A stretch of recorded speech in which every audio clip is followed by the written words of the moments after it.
Hi, Shalini. How are you? I'm fine, thank you. How are you, Sangeeta? Thanks. I'm good.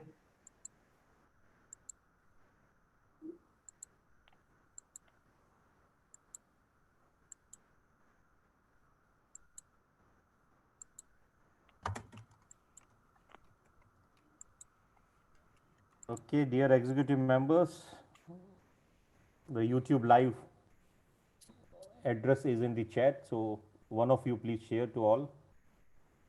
And then in a minute's time, we'll start. Hari Saab, can you share that? Sorry? I think Jay is doing, right? Yeah. Yeah. What do you want to share? No, I have shared the YouTube link on the chat, so Jay is sending to all the groups. Okay, great.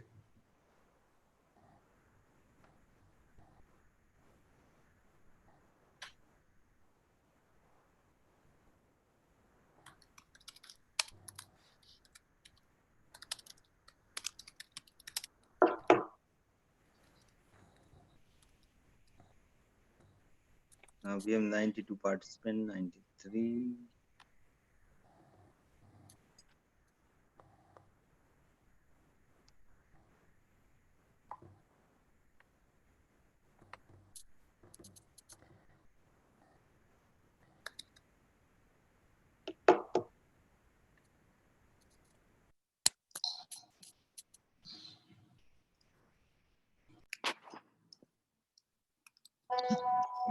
Would you like to give some update on the charity work, CSR work, which you have initiated? It will be good for other members too.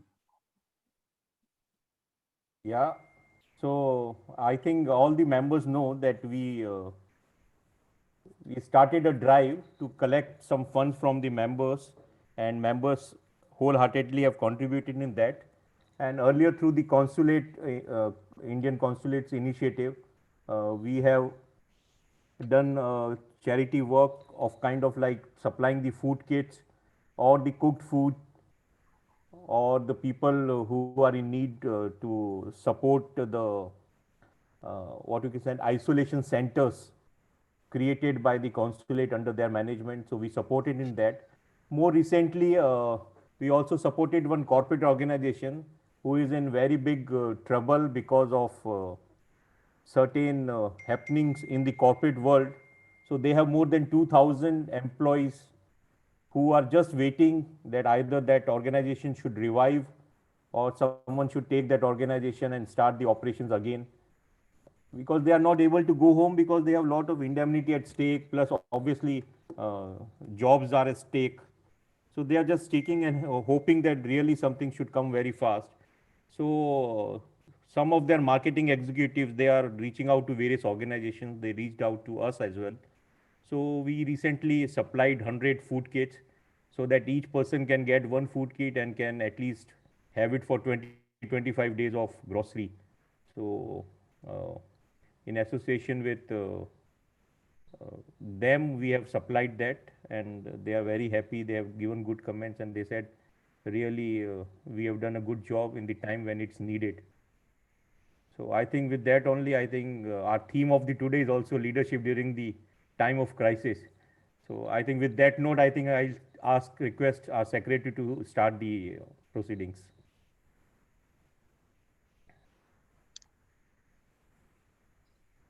Good afternoon to everyone. Good afternoon, seniors, my fellow colleagues, and executive committee member, our past chairman, ladies and gentlemen. A very good afternoon to everyone. Today's session is very important, and it holds a very important importance in the corporate world today, leadership in the crisis. I remember the chairman and I attended one of the seminar on VUCA where the professors from IIM Ahmedabad and Calcutta was there, and they were talking about the importance of VUCA in today's world. Even this morning, when I started my day with a ride, with a cycle ride, and I was doing with my friend, and he was sharing one of the very important point in relation to the leadership in today's time, or in fact in all the time. Leadership role is very critical in shaping the organization and taking it out of the challenges hunting for the opportunities and or converting the challenges into opportunities. And he was saying that, the today's leadership need to be very thin. People need to take decision could be in a way that it should be persuasive in nature, where we are trying to combat a particular situation, or not taking a particular decision can also be a particular decision, but it has to be a firm. So speakers of the day today, we have a very great speakers who carry a huge, years of experience in the industry that they are into. So we have CS Shalini Warrior with us today, CEO of Federal Bank India. We have Mr. Kalpesh, CA Kalpesh, also from SPF Realty, who is the CEO of SPF Realty, and Dr. Shakuntala Chaudhary, who's a data scientist and professor at William at Peterson University in the United States, who are going to share about their experiences and what they have done in this particular situation as a leader in their own segment, and how they really, harness the business and, the agenda that they have at their end and their disposal with our members today. But one thing that remained very critical, that time is changing. A lot of people believe that, this is going to end, whereas my belief is that this is a new time, and this time is going to stay for long time. Even the vaccine or things are going to go out, the situation will continue to be pretty different than what we used to live until January 2020. So this situation is going to continue, and what we need to take from sessions today is that when there's a volatility, when there's a uncertainty, how we can convert those challenges into opportunities from our leaders of the leaders for the day today and speakers. So thank you very much, speakers, for accepting our invite and accepting our invite to address our members today. With this note, I would like to ask our chairman, C. Anish Mehta, to give the chairman's address. Over to you, chairman. Yeah. Thank you, Anurag. There is a disconnect between the time you speak and the way we hear you. Really? Yeah. No, sir. This is To fine. me- So, sir, To we have to me, check. it was okay. Okay. Okay, I believe it's okay. It was fine. Chairman, you can continue. Yeah. So thank you, Anurag. Very brief and concise opening, and you have actually touched upon what we are going to cover today. So, as the topic we all can see is the leadership during time of crisis, and we all know that any deep crisis is really an opportunity to make our life extraordinary in some way. So today we have three leaders, and to pick these speakers and the theme, we have done a lot of brainstorming within the XCOM, and I would like to thank Rajiv, Sangeeta, and all others to really go through this. And then we decided that what really should be the topics which we should take, which is of interest to all of us. And we have then taken the theme of bank. As you know, the bank is impacting each and every one of you. So much is happening in the banking world right now. And we really wish to know that what lies ahead with the interest rate falling like anything, from the interest rates coming from 7.5%, 8% to now 5%. What is our future? How we can meet the inflationary pressure? So we would really like to seek insights from our speaker. And then the next is the real estate. We all are in Dubai or the Sharjah or the Northern Emirates from so many years. And some of us, including myself, I still cannot think of owning a property because of so much of uncertainty around the real estate market. But today our speaker, he will specifically take the ready-made property available in the market, and is it the right time to invest or not? We will have explanations from him. And the third, the most important, which is now the new normal, is the data science, and the role of the data scientist in helping to interpret the data. So we also have the third speaker who will take us through this new field of science called data science, where we as a finance professional really have to march forward and take advantage of that. With that note, I would like to welcome CA Shalini Warrior, the CEO of Federal Bank, and the executive director as well on the topic leading the bank during the crisis. Then we'll also have Mr. Kalpesh Sampath with us, who is the Chief Operating Officer of SPF Realty Dubai. And as I said, he'll be talking about real estate in Dubai, a compelling investment. And then we have Dr. Shakuntala Chaudhary, all the way from the US. So we were talking that we are far away, but through the virtual world, we are very nearby. So she'll be talking about more on the leadership role of data science to combat COVID and other things. So I welcome wholeheartedly all the three speakers, and we really wish and look forward to hear from you your perspective, because you are the leaders who are not just combating crisis, but you are also looking forward and what role should be of the management and the other stakeholders going forward after the crisis is over. So with that note, I welcome all the members, all our past chairmen who has joined us. Ladies and gentlemen, good afternoon, and please benefit from this session. Thank you very much. Thank you, Chairman, for your address. Really appreciate that, and always, your leadership always help us to structure some of the event which is really beneficial to the members, and we pride in that. Now, I would like to ask our executive committee member, C. Rajiv Hira, to introduce C. Shalini Warrior to take the proceeding forward. Over to you, Rajiv. Thank you. Thanks, Anurag. Thanks, Anish and Sundar Saab for the initiative and a good outcome which is going to expected in this meeting. So I have a privilege to introducing Ms. Shalini Warrior. She was appointed as Executive Director of Federal Bank on 15th January 20.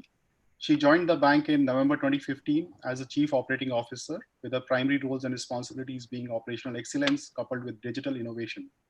So there's a lot of things she has seen in the Federal Bank, from demonetization to what we are seeing right now from COVID-19. Shalini Warrior is a member with us, so she is part of the fraternity, and she's also a certified associate of Indian Institute of Bankers. Shalini possesses 28 years of banking experience. Prior to joining Federal Bank, she was with Standard Chartered Bank. In multiple locations, she served in India, Brunei, Indonesia, Singapore, and UAE. Was the last assignment she worked with Standard Chartered Bank.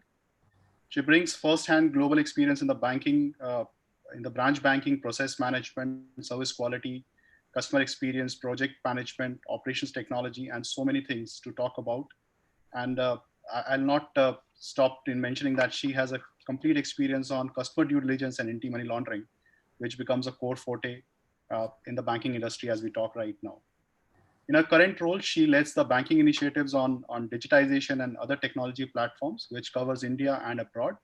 With this, I would like to invite Shalini for giving her address to the members. Looking forward to get a complete insight and some good perspective on the industry and the challenges which she has faced on the banking sector and how being addressed. So I'm going to share the presentation. In the meantime, Jay, if you can bring Shalini on. Rajiv, you forget to mention that you had the opportunity to work with C. Shalini as well. Yes. Yeah.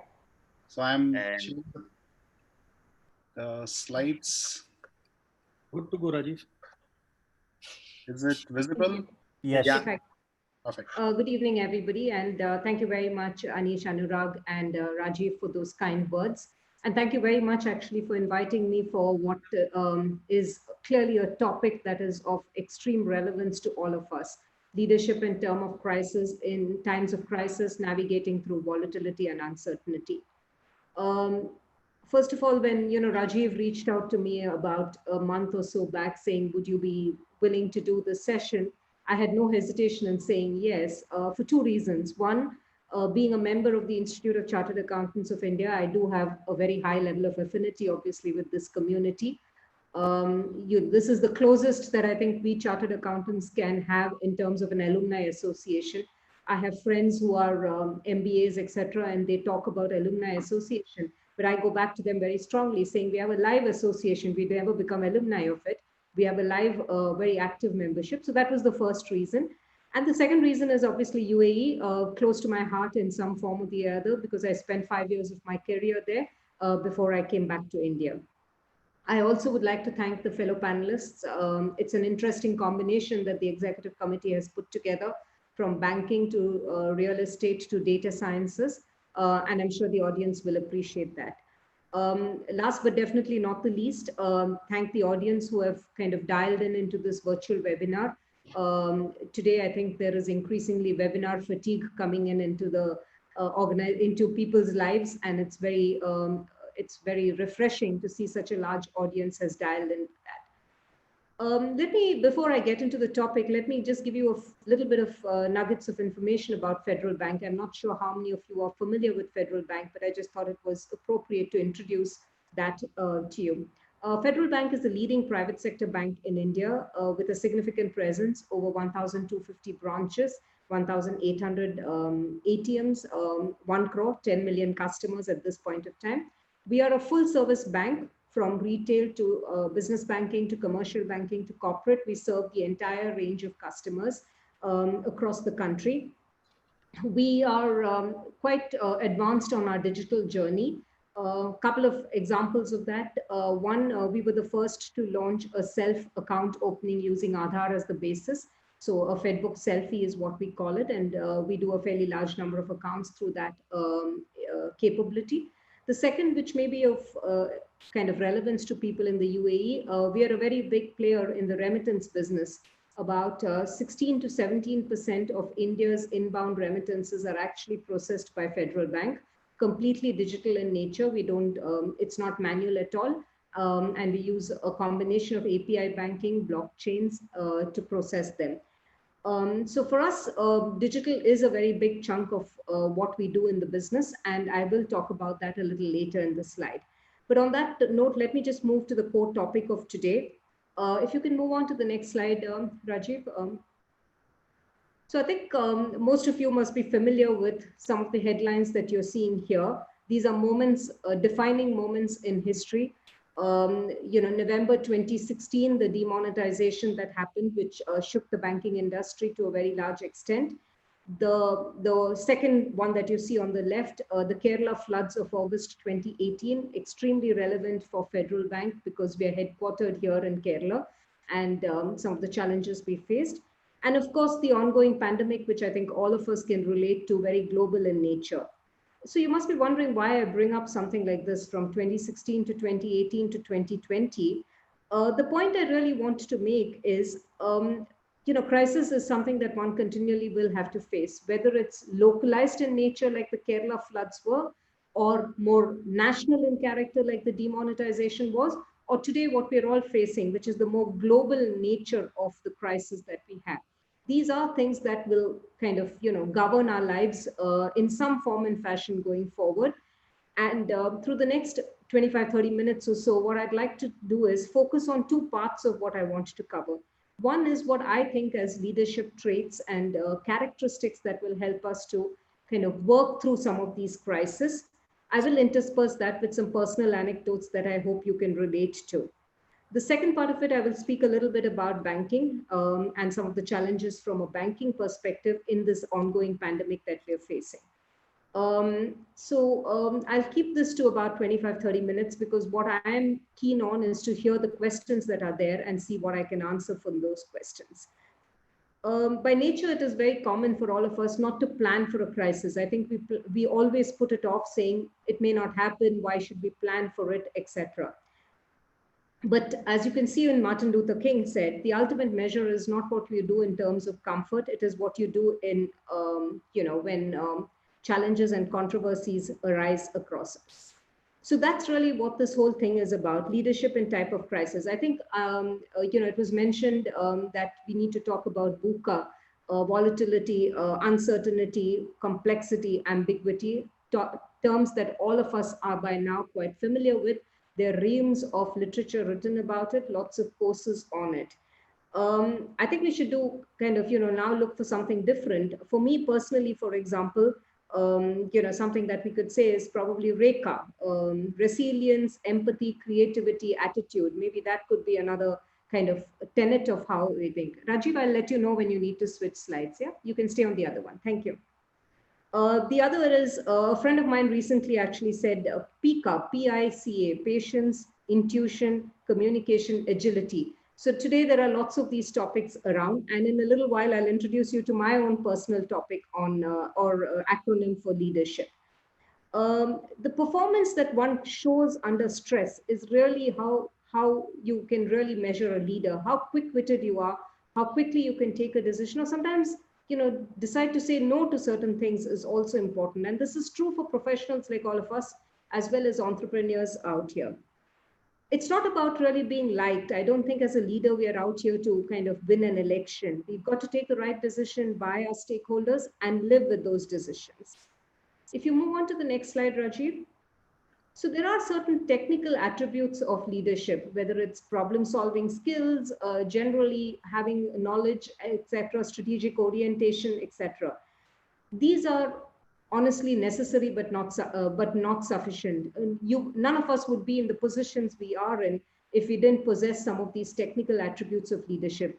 And therefore, today's session, I'm not going to be talking about any of these technical attributes. They're taken for granted with people like us. What is really important is the human attributes of leadership. And that's really what I will spend a few moments talking about. So for me, as I said, it's a simple acronym that determines how we treat leadership. So if you can go on to the next slide. So for me, leadership is really defined by what I call the federal style. And this is something I've picked up, not just I may have put it all together when I came into Federal Bank, but it is something that has governed my life personally through a lot of the crisis. Yes, in the last 5 years that I've been with the bank here in India, between demonetization, the floods, and the ongoing pandemic, we've seen a lot of crisis. And these attributes that you see on the screen are really the ones that have kind of worked for me illustratively. So I'll take a few moments to speak about each of them. And if I go to the first one, which is on the next slide, which is F, and that is focus. So Rajiv, yeah. Okay. So the world actually consists of a lot of distractions. You get up in the morning, you get to work. Invariably, when I get to work, there are 1 or 2 emergencies waiting for me to be handled. If I do let these emergencies kind of overcome me, what would really happen is I would fail in my duties and I would struggle to be effective. That is where really focus comes in. So therefore, it is quite imperative that one goes with a mind which says, these are what I need to achieve in the immediate term. These are what I need to achieve in the medium term and in the long term. Having clarity of the objective is necessary, but not sufficient. We need to keep it at the center of attention. So let me talk about 2 examples that I think will help me illustrate this a little better. The first is I spoke briefly about the floods in Kerala. For those of you who are not familiar with the part of India, Kerala is a southwestern state. August 2018, 1 in 100 years, an impact was there on the state because of the floods. Now, why is that relevant for me in Federal Bank and for Federal Bank in general? We are headquartered here in Kerala. We have our data center here in Kerala, and all our systems are controlled from here. So as Chief Operating Officer, obviously my responsibilities were, to make sure that the system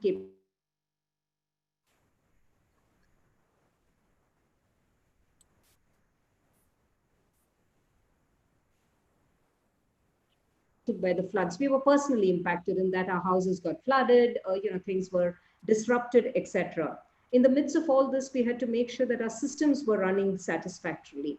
So what we had to do was, one, look at what our disaster recovery capabilities were and how to move stuff into the DR capability over a period of time, over as quick a period of time, and then look at what we needed to do to make sure customer satisfaction was not impacted.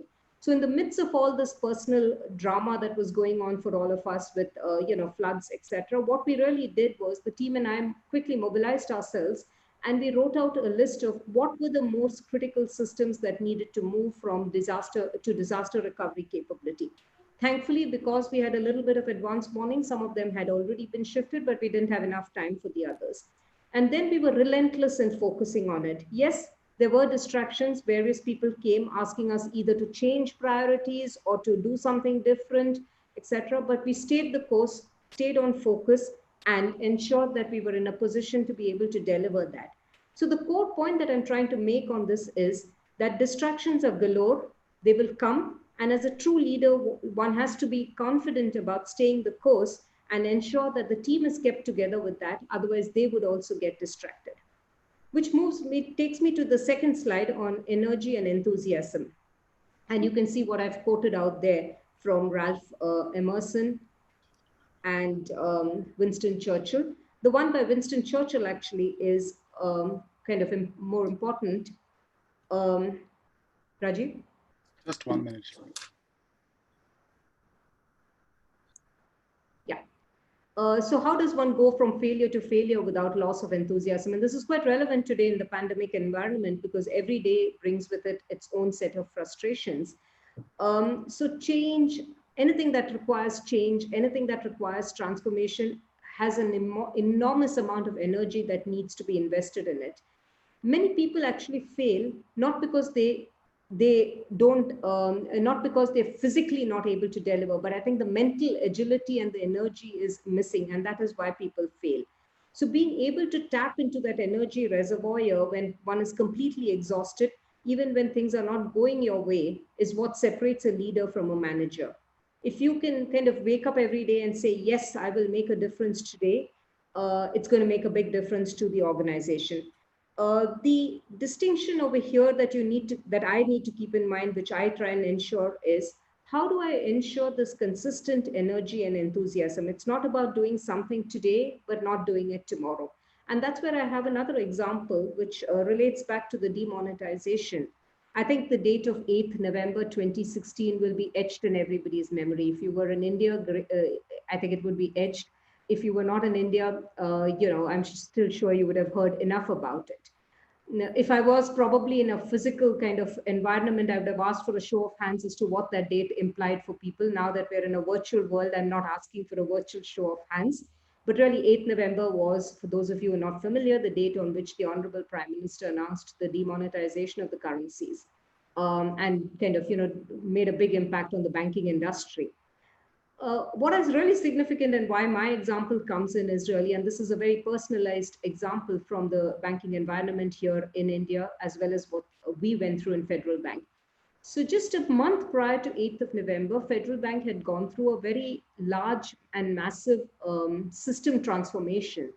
So we had moved from one core banking, one version of our core banking solution, Finacle 7 to Finacle 10, and it had been about a year and a half of effort because it was a massive system transformation across 1,300 branches, ATMs, virtually everything was impacted. So we had kind of cut over, we're very happy. The cutover happened on the 10th of October, 2016, everybody happy, things looking well, and etc. So we then decided that it was appropriate to kind of, reward the people who worked on it. So we brought a group of people, our own employees, as well as, people from Infosys, people from other service providers who had helped us with the upgrade.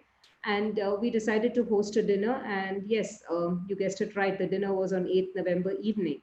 So here we were in a fairly largish hall, about 100 odd people, 7 o'clock in the evening, a couple of speeches by Sham, my MD, myself, a few awards given out, everybody quite happy with how things were going, light entertainment going to start around 8 o'clock, dinner going to be served. Most of us start getting pings on our WhatsApp, and look at it and say, is this true? I mean, is this really what's happening?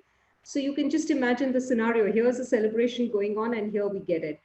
If it was not for this entire energy, enthusiasm reservoir that was there, I don't think any of us, or me definitely, would have been able to take the organization through what happened in the next 3 months thereafter. So that same evening, we had to kind of literally, to some extent, disband the dinner and actually get down into action planning, contingency planning, etc. If you remember, there was just one day when the bank was going to be closed, which was on 9th of November. And we were required to be open from the 10th of November for actually taking back the currencies. So we had to kind of make sure our systems were ready, our people were ready, they were educated about it, from Guwahati to Ahmedabad, from Srinagar to Trivandrum. Everybody had to be ready for it.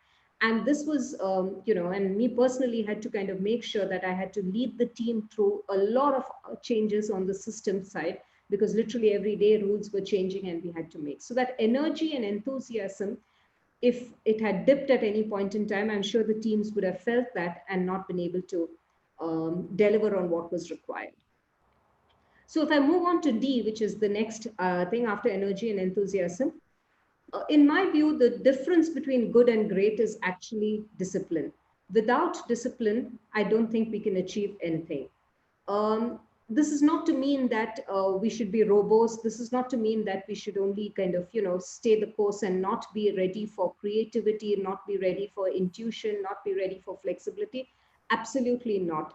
But the point to remember, which is something that I have emphasized to the people that I work with, is we cannot use ambiguity or flexibility or creativity or innovation as an excuse for discipline. No, the discipline is required in order to be to make sure that we deliver the course. It is the bridge, as it says, between goals and accomplishments. Otherwise, goals will remain on paper. So one of, again, a personal kind of thing. One of my favorite bosses once told me, you should schedule your priorities. Do not prioritize your schedule. Let me repeat that. It's a little bit of a tongue twister at times. Schedule your priorities. Do not prioritize your schedule. What he really meant, which he kind of trained me on over the next few years that I worked with him, was I should, as a leader, know what I want to achieve and ensure that those are kind of literally put into the calendar, literally put into the diary. Otherwise, what could end up happening is, in various positions that we work in, the diary could get overcome and overtaken by the crisis of the day, by the issues of the day. Yes, some amount of flexibility we all build in into the organization, into our own working style. But at the end of it, if one is not disciplined about what one wants to achieve, to do every day when I get to work, it will remain, literally just firefighting and nothing else. Moving on to the next one, which is on empathy. Recently, I saw a very nice video actually on empathy, and I'm not sure how viral it went, but I found it very interesting. It is about the fact that it was a sales scenario, and there was an incident of how the sales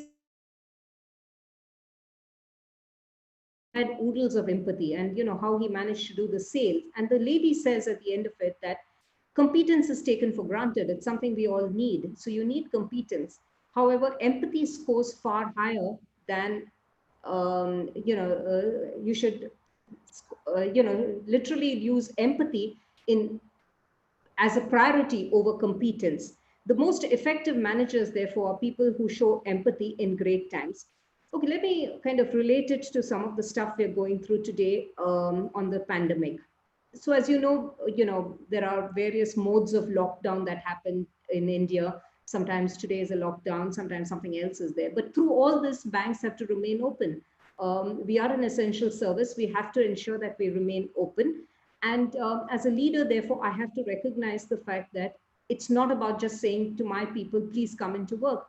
There could be issues at their end. For example, it could be that, unfortunately, somebody has tested positive in the family, and therefore there is a quarantine need. So how do I make sure that I'm empathetic to that cause and get into a stage where I try and find alternatives to that person and yet keep the branch open?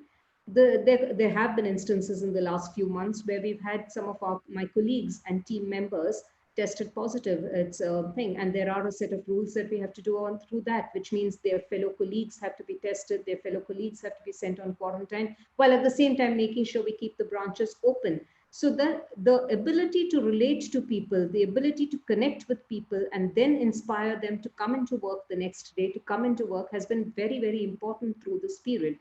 And this is not about sympathy. It is not about just saying, okay, I understand that, but please come into work. It's about finding a solution for it. So literally every day, we are looking at solutions of how do we make sure we keep the branches open, notwithstanding this, ongoing pandemic. Which leads me to the next one, which is R, on resilience. This thing about resilience is a little bit of a difficult one sometimes. It's about recognizing, or to some extent being thick-skinned, actually, recognizing that it's not about me, it's about, and I'll take you another example that were there. Again, during the floods, one of the issues we faced on a massive degree was on this whole business of remittances that I spoke to you about. Like I said, we process about 16 to 17% of India's remittances. And during that particular window when the floods happened in August 2018 was at the peak of it. It was about a week prior to Eid and a week prior to, and about 10 days prior to Onam, the two leading festivals that govern the Gulf Kerala corridor, which we are a big partner to. So, clearly with the systems challenges that we had, there were challenges. Customers were unable to remit. Our partners who are in the Gulf, as well as in other parts of the world, exchange houses, banks were all facing issues.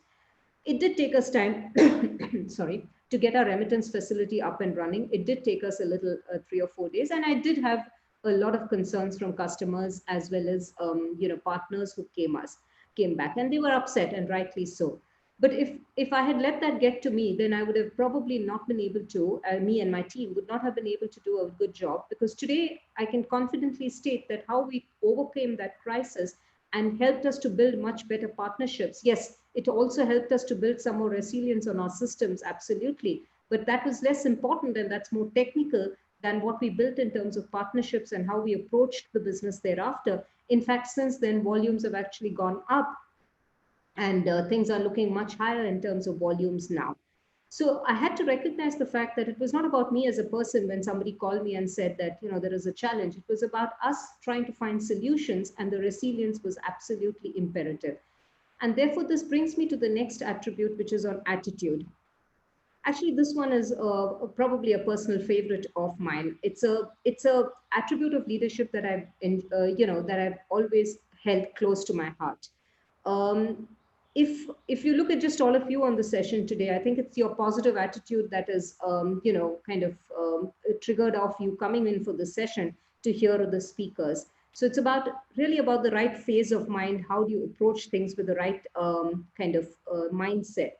And today, as we go through this pandemic, this whole thing about attitude becomes even more important. As I said, it is a long-lasting crisis. It is unlike the other two we had. At least in my last 5 years, we've had these 3 of them, and this is the 3rd of them. It is very different to the other two. The floods was a very topical issue. It was confined to Kerala. It was confined to a short duration. Demonetization, yes, was all India. We were all in it together. We kind of learned from each other, etc. But this is global in character. This is knows no start point, knows no end point. I don't think any of us sitting in the session today or elsewhere are able to look ahead and say what is going to happen. Every day is evolving. And that's where it becomes important as a leader to make sure that that positivity continues through this session. So, getting to work every day, encouraging the team members to think of new ideas and to think of actions that need to be taken is largely driven by attitude and not by technical skill. Which brings me to the last L, which is federal of the L. And this is leading by example. There's nothing worse, I think, than for any of us to see somebody as a leader say something but do something different. And that's what leading by example is. There is one saying that keeps, managers do things right, but leaders do the right things. So I think we should remember that. Yes, managers are doing things and they're doing things right. But what makes the difference is leaders do the right things. And therefore, it's important for us to make sure that we say and do the right things. Again, I'll give you an example, which is a little older in nature. Goes back to my time when I spent a little time in Indonesia. For those of you who are familiar with Indonesia, it's a complex country. It's got more than 100 odd banks. And, when I went there from Standard Chartered, it was a conglomeration of 5 banks that had come together. Now, one of the challenges in Indonesia is the banking industry is very complex and has got a lot of challenges, but also language tends to be a challenge. There's not much English spoken, it's more Bahasa Indonesia. So here I was as a representative of Standard Chartered at that time, and I went in over there. One of the first things I did personally was to actually enroll for a classes in Bahasa Indonesia. Now, honestly, was I going to become proficient in Bahasa Indonesia? Not likely. It's a complex language. It's a very vocabulary-driven language. But I think it was the point that I was, working with my team members to do whatever little I could to speak the language. And that was kind of leading by example. Today, as we speak on the pandemic, each one of you, I'm sure, are taking huge efforts to lead your teams by example. every little thing that you do, every little thing that you say is looked at with interest, and therefore, something that you need to keep remembering. So really, if I go to the next slide, Rajiv. So if I, kind of summarize it, and this is what I think for me it is. So between VUCA, PICA, RECA, all the other acronyms that you can think of, for me, this is encapsulates. It's rather better to think about the attributes of leadership and the attributes. Obviously, the fact that it happens to be the name of my bank helps. So it helps me to remember it. It helps me to keep it in mind because I'm saying it and it's so close to it. So that is really some of the attributes of leadership that I'm talking about. If I can just move on to the next slide, and this comes to really banking. So if you just move to the next one, which is the role of leadership in the banking sector, you can go on to that. Okay, I spoke about this a little while ago. Banking is an important pillar. I think all of us recognize the banks are, susceptible to a range of risks. And today, as we speak in India, in this operating environment that we are in, we are confronted with a lot of risks. On one side, there is the economic slowdown that is impacting us as well as our customers. There is the need to be empathetic to what the customer is going through. There is a need to kind of ensure we can lend to the right audience. There's a complex set of aspects that are happening. So if you move to the next slide. So leading the bank, there are about 6 items that we focused on. I could continue, there will be a lot of items, but as you see, I've done a mix of items that we've spoken on. Clearly, risk management, credit management, is an important aspect of what we do. Over here, we look at obviously identifying the risks, assessing them, controlling them, finding the mitigating controls, and me and my team are continuously evaluating our book to make sure we understand what the risks are. The second aspect of it is on business continuity planning. I'll spend a minute just talking about it. I'm going in this order, which is into business continuity planning. I don't intend covering each of them in detail. I'll just speak about a few of them. Business continuity planning is important, as I said before.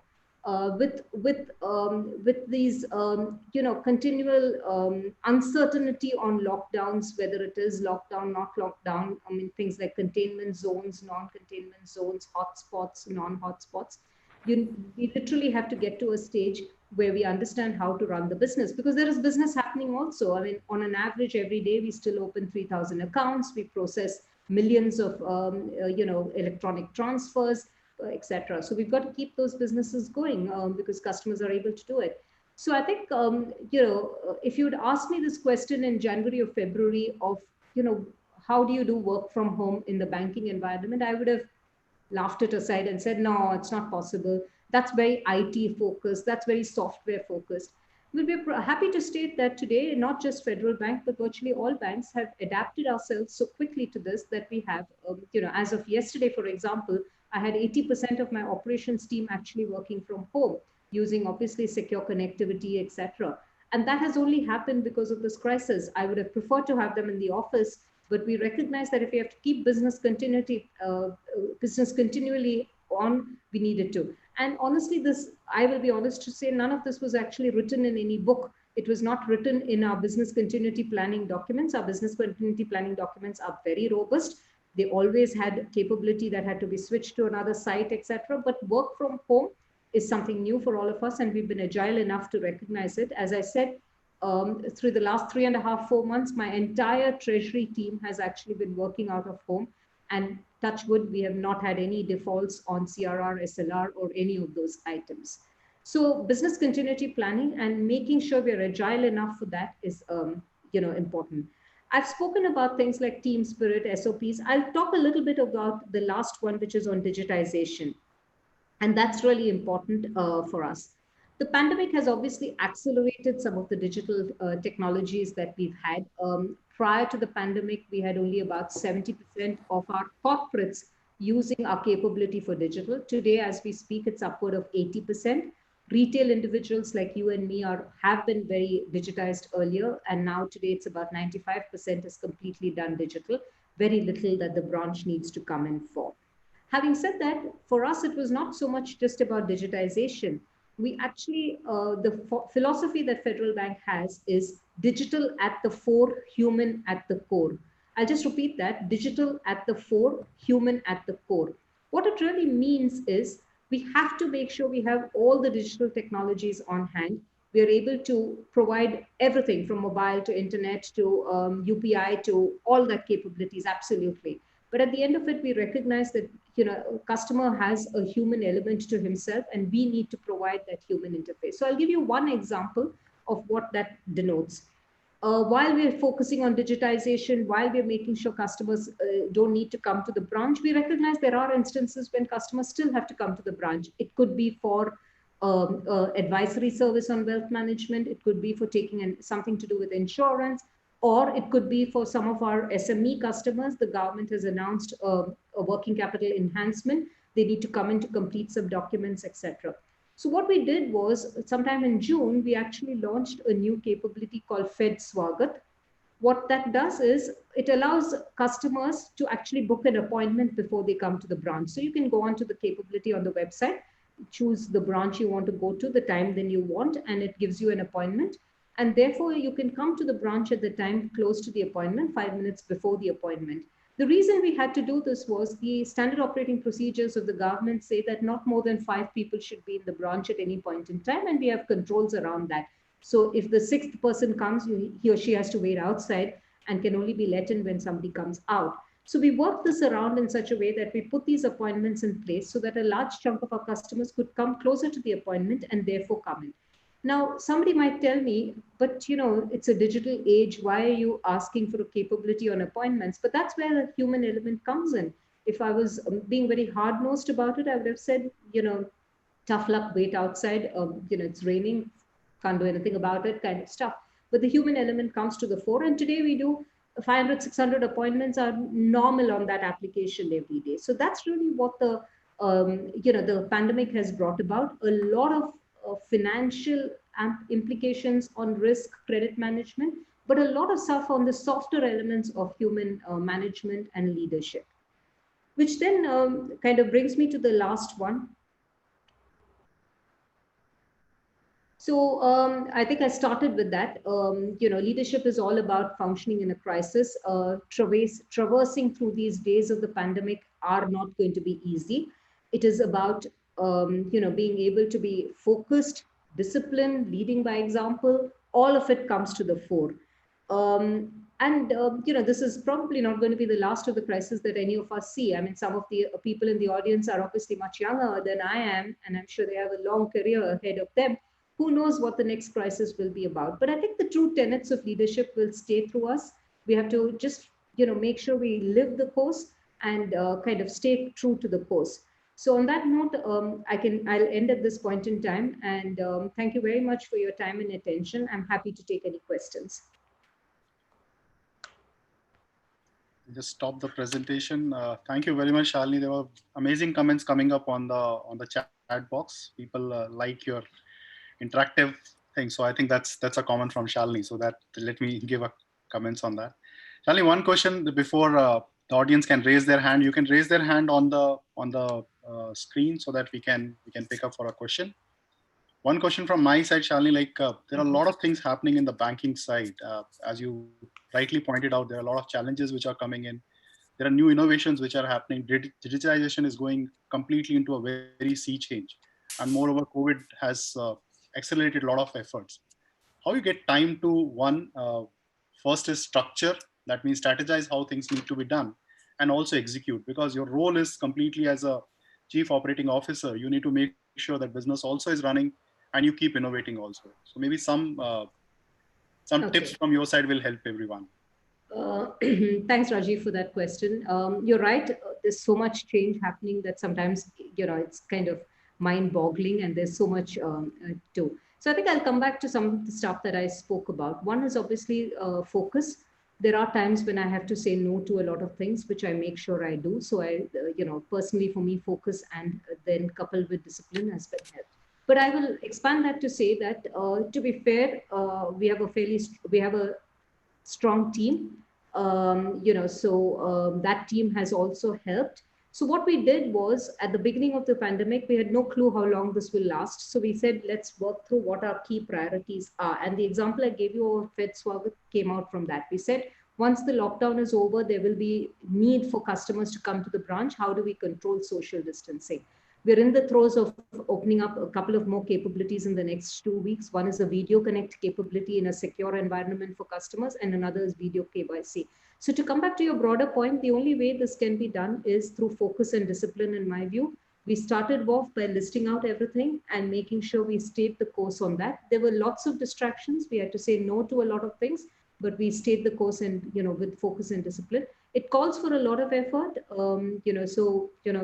there are trackers galore, project management galore, but at the end of the day, we just stayed focused on it. To some extent, we also didn't get distracted by, what competition was doing. We know what our customers want, and we stayed the course on that. Perfectly fine. Thank you very much. Shalini, we have someone you know very well, Setu Ramaswamy. He is there. I saw Setu. Ask Hi, a question. Setu. Good to see you. So Shalini, hi Shalini. So if you thought that I picked up a chartered accountant qualification, no, that's not true. But Shalini, so this meeting was also. Can we come in, Rajiv? I thought this was only open to CAs. My managing director Shyam asked me, can he join? I said, nothing doing. You're not a CA, you're not allowed. So we are going to invite Rajiv, you separately. So. I was keen to join, but I said nothing doing. Yes, meeting Shalini to your fan club. Yeah, no, so we lost the connection. We lost the connection. But Rajiv extended this meeting to your fan club in the UAE. So you will actually find not just me, a few others who perhaps haven't got a CA qualification. But thanks, Shalini. I think a very useful, presentation, very useful points. And I think Shyam should certainly pay you more for promoting the brand, because you even converted tenets of leadership into brand names. But really useful, well done. So Shalini, I know Federal, is based in a state where communism has kind of ruled for a long time. And I'm sure the bank must have found it quite difficult to change the culture, right? And I thought it would be quite useful to hear from you on how you and the senior leadership team at Federal managed to build a new culture, change behaviors. I'm sure that must have been the other interesting journey for you in your leadership role. A very good point, Setu. And as you rightly said, we are headquartered in Kerala. Traditionally, our business has been very, very Kerala-centric. But thankfully, over the last 5 years, we've moved a lot not moved a lot, but we've expanded beyond Kerala.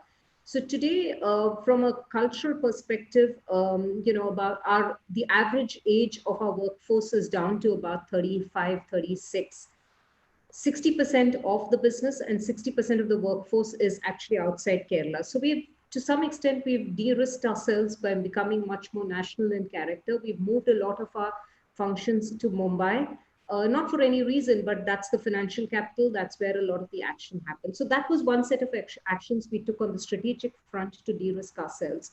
The second set of actions is communication. And I think we invest heavily, very heavily in communication from the board of directors, Shyam downwards. So I'll just give you an example. I'm sure all of you are familiar with a tool called Yammer. Yammer is a communication tool in the Microsoft suite of products. It's a very effective tool. It's got communities, it's got groups, it's got everything. And we use Yammer extensively to communicate with our entire workforce. So, every Sunday, for example, Shyam posts something, and he's been doing this since I think about 3.5 years now. So every Sunday there is something posted in Yammer, which could be quite random at times, could be something related to the previous week, some customer he met, something, but it is something where he relates from the top to the bottom, everybody. And then we all add our inputs to it, etc. So by that, opening up that chain of communication, some of the sting of, the communism or the union activities have been taken away, Setu, because we've now opened up the communication in such a way that people know that, they can reach out to us for anything. Earlier, there was a lot of dependence and support from the association and the union, and I hope this is not being recorded. There was a lot of dependence on the union and association for some of the support, but I think we've taken away some of that. So between nationalizing ourselves a lot more, using communication a lot more effectively, investing in, therefore, the younger workforce, which probably doesn't have the history of the past, we've overcome. Is it easy? I think, to be fair, they don't. It's never proved to be an impediment to growth. That's evident from our results. But yes, it's not. It's not. We probably can't do something overnight like a HDFC bank could do or an Axis bank could do. We recognize that. We work with that and we work around that. For me, the transformation was much more contrasting, Setu, after coming from Standard Chartered, which all of us know very well. Yes, it did take time to kind of acclimatize myself to this, but thankfully, people are ultimately look up to people who bring in some help, bring in support. So I think I've been able to win them over, if I say so myself. Yeah. Thanks, Shalini. Just to maybe give a quick introduction, Setu is a regional head with the Standard Chartered Bank. So Setu, be prepared for the next speech. We are going to invite you very soon. Shalini, I'm going to the next question. We have Mr. Vivek Batra. Mr. Vivek, all yours. Yeah, thank you, Rajiv. Thank you, Shalini. This is an excellent presentation. Can you hear me? I hope you can hear me clearly. We can You're hear. audible. Great.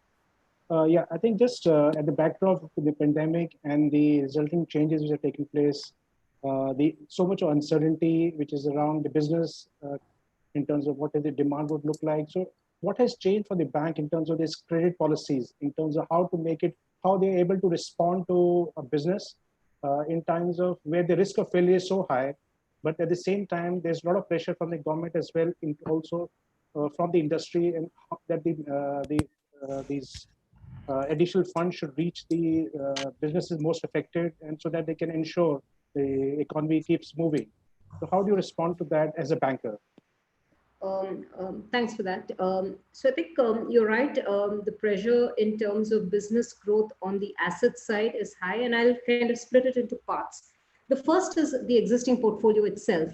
So we've had to do a lot more work on the existing portfolio because, as you know, RBI announced a moratorium, right? So there's a 6-month moratorium on repayments, March through to August.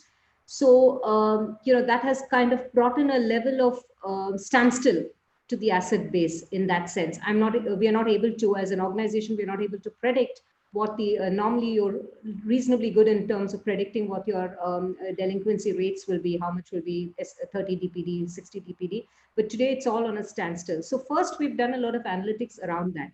We've looked at customers who've actually opted for the moratorium, and we've looked at what their background is, which industry do they come from, and both for self-employed, we've done it, for business banking, we've done it, and for retail individuals, because some of our salaried also have done it.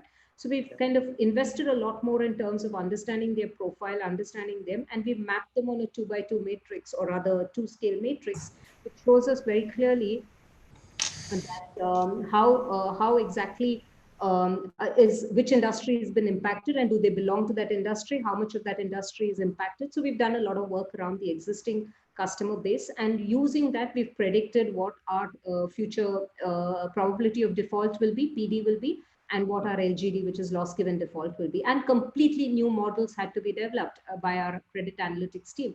None of the old models would have worked in this moratorium scenario. So that's one set of stuff that we've done. The second is the through-the-door population. Again, not much of new businesses happening. March, April, May, June, we've hardly booked any new business. If you look at industry-wide also, asset growth has been very muted. But yes, there is one sector of the customers who you rightly identified, which the government has opened up and said banks should give 20% of working capital as of 29th of February. You have to give it to a working capital. It's partly guaranteed by the government. So to that extent, I think we have that assurance. That customer group, what we actually did was we did a completely kind of easy to use capability for them. We were proactive enough to reach out to all of them, give them a link. They could upload all their papers through that link, but they, and then get in touch with the branch to complete it. So that lot we've done as, and we've disbursed quite a lot under that profile. Because for two reasons. One, these are existing customers. We know them very well. We know what their industry is. Two, there is a guarantee there. So to your broader question, the whole risk analytics framework has changed. And I'm so happy you guys are covering data sciences later, because I think we've learned a lot about data sciences in the last 3 months than I did probably in the 5 years before that, or the 8 years before that. We've had to redo our models. We've had to relook at all of our moving parts. And today, if you even open up any of the banking results that have come out, you'll see virtually every bank, including us, has declared results about, how much is moratorium, how much is gross moratorium, how much is net moratorium, what the impact is. So sum and substance of it, the use of analytics of a very different variety has, been triggered by this whole thing, and we've invested heavily in those analytics.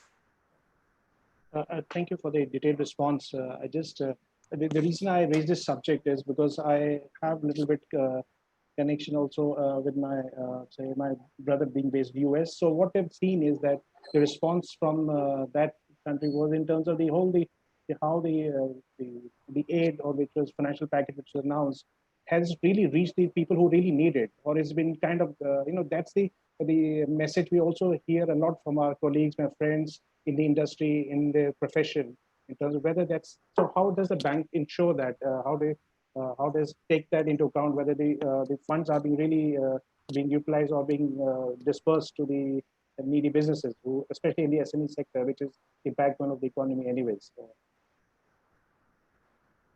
Yeah. So was that a follow-on question, or it was a comment? Because I think the US has done something very different to what India has done. I agree with that. No, but even in those aspects, we've seen some of these, the US, the CARES Act, and also a lot of even the financial package which are announced for businesses, that's also been kind of cornered, has been parked in certain large enterprises, which has not been able to access to the benefit. Reaching out to the SME is still very limited. So I think there's a similar thing what will probably happen in India as well, to some extent. Sorry to interrupt, but I think the way the Indian government approached it, which was the fact that the MSMEs was literally to some extent mandated by banks, that if he had a working capital with you on 29th February and he belonged to this MSME sector, he was entitled to get this 20%, So that has helped, I think, to make sure that the right people get it. And this is only for MSMEs. So yes, with a broader definition of MSMEs, but because the government has guided us to make sure that it goes to MSME. So large corporates, honestly, are one-on-one dealings that we're doing. But the MSMEs is literally a carpet bombing to say that all of them can take this. A lot of them have taken it. Some of them have chosen not to take it also because they believe their business can run without it.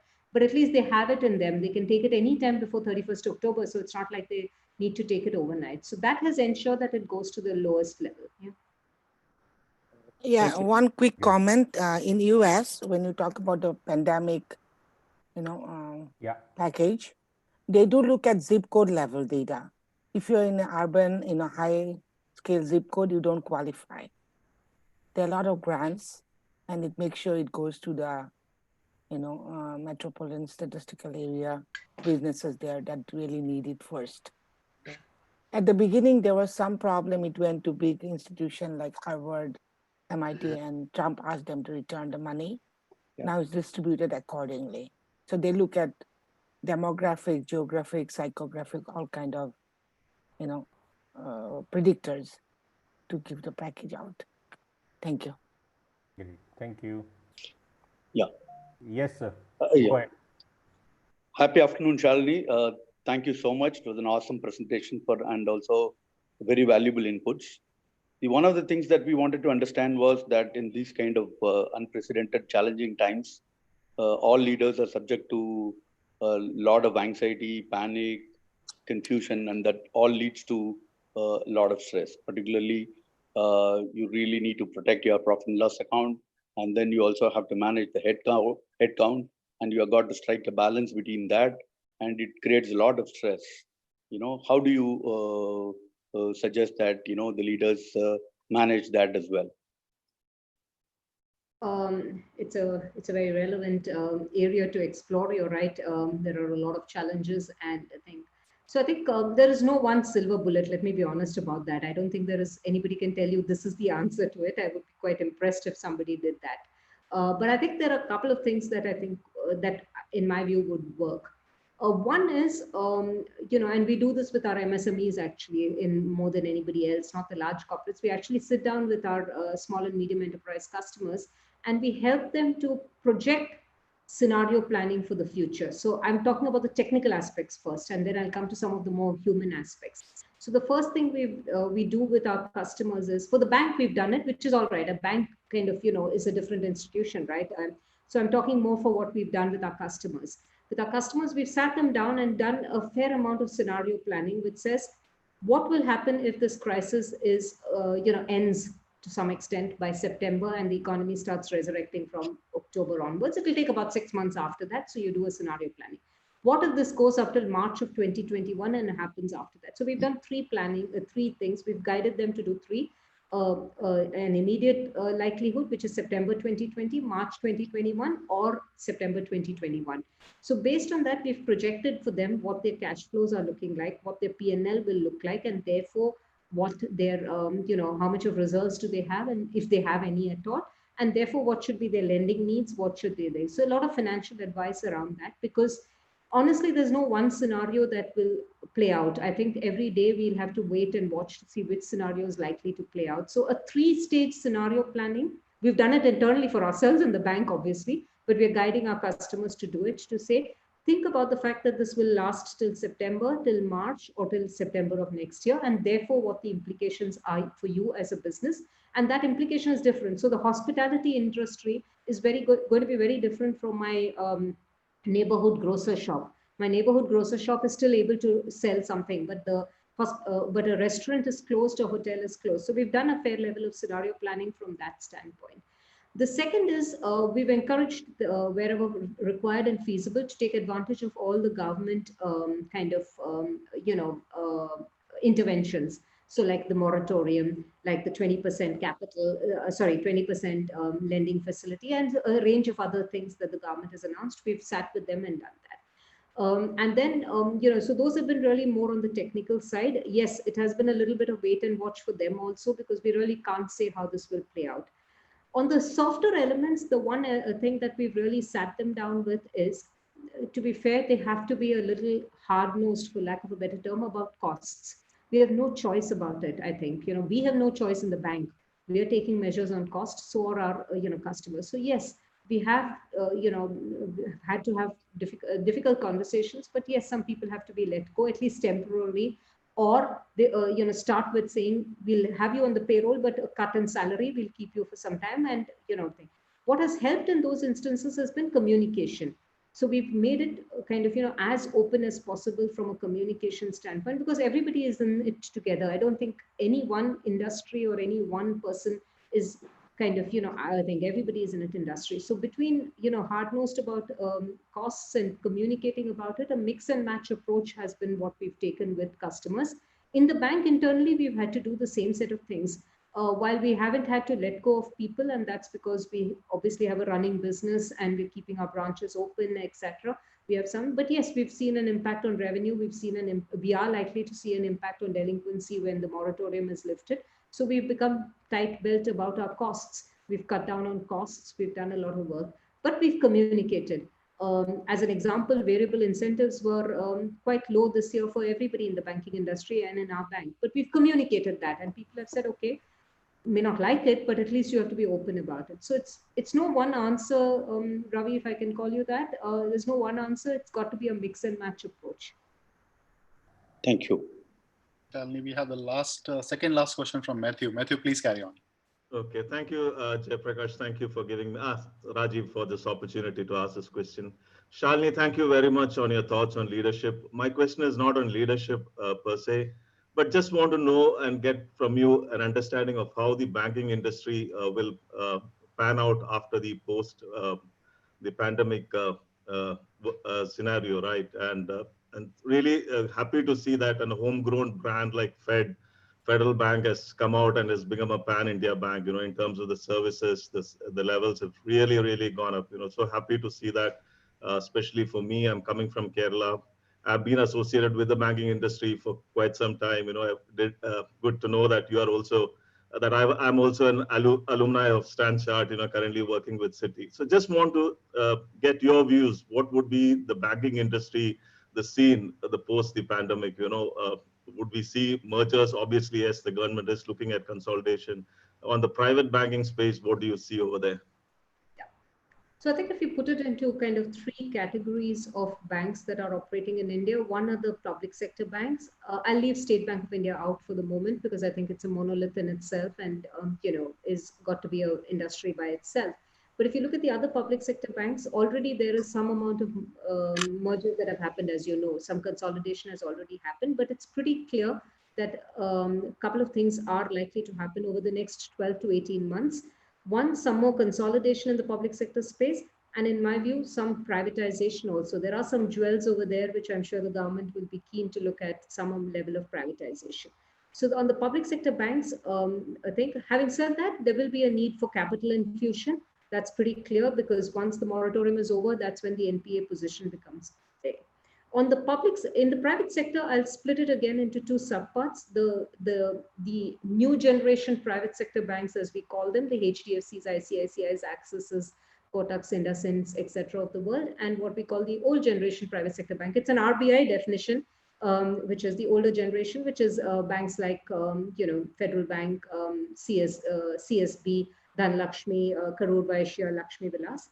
Clearly, we will see some consolidation happening. If I had a crystal ball and I could gaze into it, I would be able to probably give you a little more insights. But you can very clearly, you can see that banks which have a more localized presence, like Tamil Nadu alone, or a couple of states like that, will face challenges from a capital standpoint, and therefore will have to merge into bigger banks, taken over by bigger banks. So the overarching theme will be capital infusion and consolidation and privatization of some of the jewels of the public sector banks. Will that be 12 months, 18 months, 24 months? I think it's difficult to say at this point of time, probably more like 12 to 18 months away, but this is what we see happening. Thanks, Shalini. We have last question from Anish Mehta. Anish. Yeah, okay. Thank you, Rajiv, for giving Just me. take one more, if I may be permitted, Rajiv. I can see Ganesh has raised his hand. Yeah, okay. Yeah. We'll pick him I also. know you're running short of time, but I'll keep my answer short. Yeah, Anish, how can I? So, ma'am, we are receiving good comments even from the other Middle Eastern countries. So, I will share with you all the comments which we have on your speech. But one question, as a leader of the bank, do you see any competition from the stock markets? Because we all talk about the pandemic, we all talk about the effects, but the stock market, the way it is rising, and that means the money is being flown, money is being infused in the stock market, and with the interest rate falling, particularly for the fixed deposits, so which means that more of the people will now put less money into the bank, with already reducing your asset base because of moratorium. People are not repaying back, and with less FDs. How do you think, and what advice you would like to give to millennial population when it comes to the fixed deposit investments? Okay, so I think we are first, as a banker, as well as a federal bank, we don't see the stock market as a competitor per se. We in fact see it as an alternative source of kind of fee income, because we do fairly good business on the mutual fund side, as do all other banks. So we'd rather, the logic that we use with our customers is, fair enough, you want to go into the mutual fund market, go under good advice, go with somebody who, kind of advises you, go through an SIP route if you're new to it. So we have a lot of stuff that do it, and, it gives us a source of fee income so that we get it. So it's not a competitor in that sense. I think it's a necessity that people will look for alternate investments. So, so to that extent, I don't see the stock market as a competitor, but more as an ally in, making sure the financial markets as a whole grow in the economy, etc. On your point regarding interest rates, I think it's a characteristic of the fact that interest rates will come down. If you want to encourage lending, the government is doing the right thing of lowering it. So the point to be made to, again, to customers is, have a range of alternate investments. Don't stick to one. I'll give you one example of it. So the sovereign gold bonds have suddenly become, as you know, very, very popular. This is RBI does these sovereign gold bonds once a month for a week. They open it up, and this is like a proxy to holding gold. And suddenly in the last 2-3 months, we've seen a lot of popularity on sovereign gold bonds, because people are using that as an alternate investment from RBI. So, it's guaranteed to that extent. It's obviously a proxy to gold. Will that thing, maybe for the next 6-8 months, it will be popular, but it depends on gold prices, etc. So to your point on fixed deposits, we have so far not been, I think, thankfully, we continue to grow our fixed deposits year on year, 12 to 13%. We still grow because there are customers who prefer that, based on their risk profile, they prefer that kind of thing. But we are encouraging customers to move into SIPs for mutual funds, into sovereign gold bonds. We encourage customers to do recurring deposits, for example. As we speak, we have a massive campaign going on for recurring deposits because we think that's very useful for our profile of customers to do. So to your point, these are all complementary to each other. Different things suit different persons at different points in their career and their lives. To millennials, I think your question was also to millennials. Yeah. To millennials, our advice has always been keep aside a part of your savings into things like recurring deposits, SIPs, insurance, and SIPs on mutual funds. So these is what we advise millennials to do. Thank you so much. And we have last question from Ganesh, Last one one, yeah, more I think fan I've really follower. taken Yeah, off the time carry on. from the other Hi, speakers. Shalini. Hey guys, how are you? Not a CA again, not planning to start as well. Just a quick one. This is relating to, I think, with the Indian private banking sector, where we have some issues around, let's say, S Bank in March. There were lots of articles written about private banks, the people raiding the deposit base on private banks and moving into the top 3 or 4 public sector banks. What was the leadership position which Federal Bank assumed in that sense to ensure that to give the customer the confidence to retain their deposits and that the book is in safe hands and that fixed deposits with Federal Bank is also like safe, etc. I know I've seen your recent results. I think the NPA is at its like 1.23%, if I remember right, for the recent quarter. How have you been able to manage it, and what kind of simulation, etc., which the bank does to ensure that your NPAs are at low and customers continue to invest in Fed? Okay.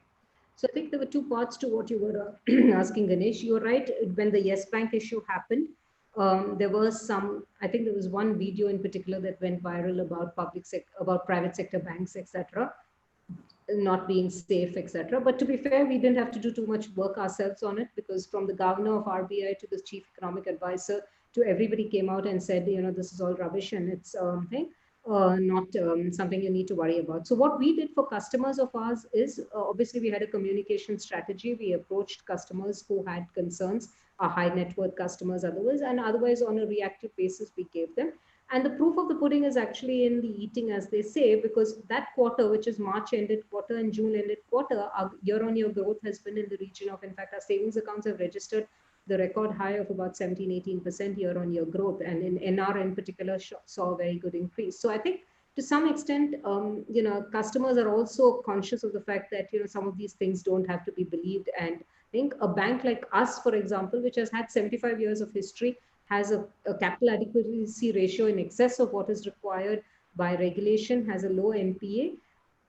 Customers appreciate and understand. Did we lose any money? Not much, not at all in my view. And we've actually gained during that by seeing remittances coming. So it's a communication strategy that we adopted and helped by obviously interventions from the government also.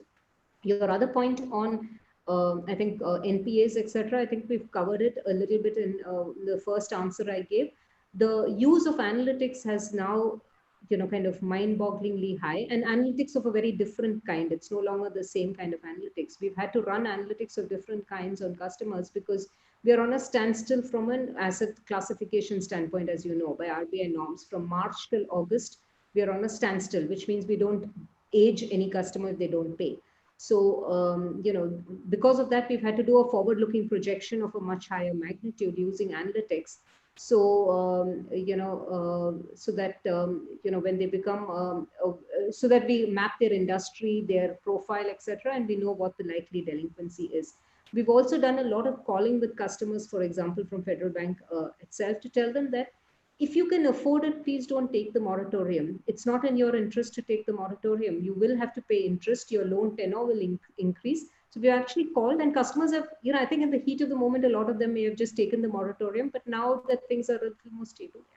So it's a lot of analytics, a lot of communication, a mix and match approach. So, every week we regroup and say, okay, for this lot of customers, this is what we're going to do this week, literally, Thanks, Shalini, for giving your words of wisdom. And there are a lot of good comments which are there on the chat. Maybe you can just go through just to have a good comments. So it's a feedback which comes from the audience. You can't see the faces for everyone, but the comments are. Thank you. It was an excellent presentation. I like the way you taught philosophically and told the whole story about banking, Thank you. including your data center. And you mentioned Guwahati, my hometown. There's a lot of connection between Kerala and Assam. Yes, Yeah, yes. my one of my uncle's wife was from Kerala. She was a doctor in Assam. Koshi, last name Koshi, I think Thomas. Yes. Yeah. So thank you so much. And you mentioned there's a data center in Kerala, right? Kerala has the highest remittance Yes. for India all across, because when I was in Dubai and Yes. even in US, we have a lot of Kerala friends. And we take a large chunk of those remittances. We do a large chunk of those remittances. Federal Bank processes a very, very large chunk of those remittances. Mm-hmm. And you mentioned the Kerala flood. In fact, we did a Bihu dance to raise money for that at the local Venkateshwar temple. Yes. So you mentioned about the blockchain and risk management. So they're doing some of the modeling, like using for net bad debt collections, delinquencies. So probably the approach would be like logistic regressions or. So your team is in Kerala that doing the data center work. Okay, thank you. It was very nice. Appreciate your time. Rajiv, I think Rajiv, Anish, the rest of the team, thank you very much for this opportunity. Please, I'm happy to get in touch with anybody. My email address, Rajiv, you have my email address. The institute has my email address because Anish has been in touch with me. Please feel free to share it. People can write to me. Any clarifications, anything we need, happy to help. If there's anything local required from a banking perspective, we have a representative office both in Dubai and in Abu Dhabi. Happy for my representative offices to get in touch with people.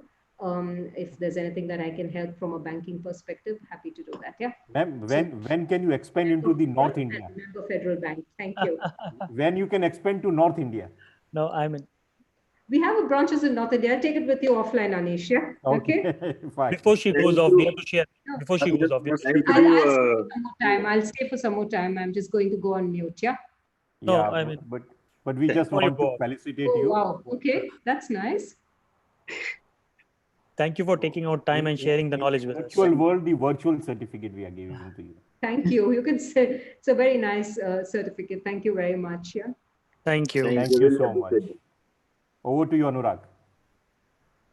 Thank you, Chairman. Thank you, C.A. Shalini Warrior ji, for enlightening all our members with such a great knowledge. And I mean, it's so important that when our speakers share the real life examples and real life, what you're practicing, it really helps all the people and members to really take the right pursuit out of that entire journey. So thank you very much for sharing that.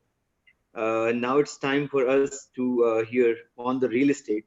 So I would like to welcome C.A. Kalpesh Sampath ji on the show now. And to introduce him, I would like to ask our executive committee member, C.A. Sangeeta Nahar, to give his formal introduction. Over to you, Sangeeta. Thank you, Anurag. Hello, everybody. A very warm welcome.